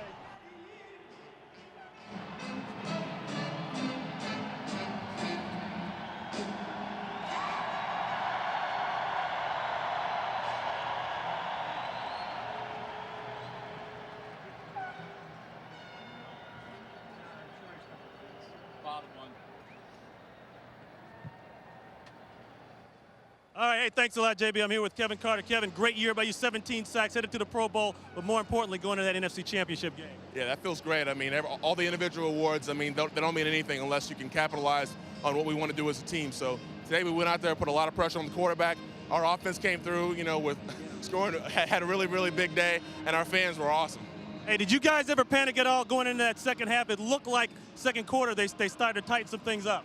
Well, we knew that, you know, they were going to be a good team. We knew we'd face some adversity at points in the game, but it was key for us to just keep on fighting and realize that, hey, either we do it now or we go home. Quickly, your thoughts on Tampa Bay. Young quarterback, their first time in there with the young quarterback. What do you think? We're going to have the same plan we had this week. We had to go out there and get pressure on the quarterback, you know, put the game in his hands to win it. All right, thanks a lot, Kevin. Good luck next week. All right, back to you, JB.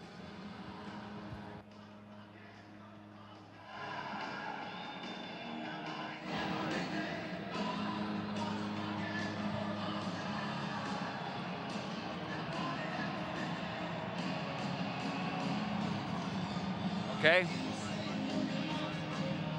This game. Okay.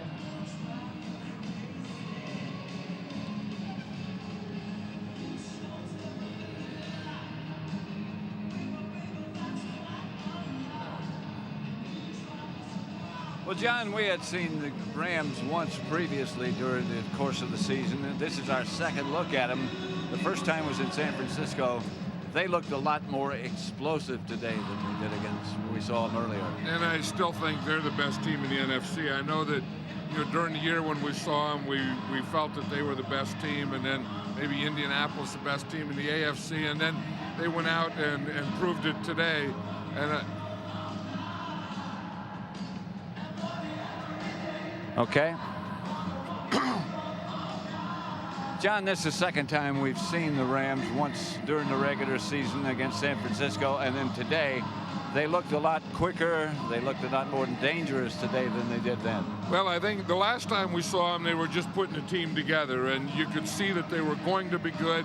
I felt that they were the best team that we'd seen, but they weren't in a groove yet. And the way they came out today, and the way Kurt Warner's playing, and the way he's spreading the ball around, and the offensive line is blocking, whatever that thing is, a groove or whatever, the St. Louis Rams are in it now. I know it's early, but what are your thoughts, or do you have any yet about next week's game, the Rams against the Tampa Bay Buccaneers? Well, I think the Rams can score against anyone, and I know that the Tampa Bay Buccaneers are a good defense, but I don't think they can come in and think it's going to be that kind of game where it can be run the ball, ball control, get a field goal here and there.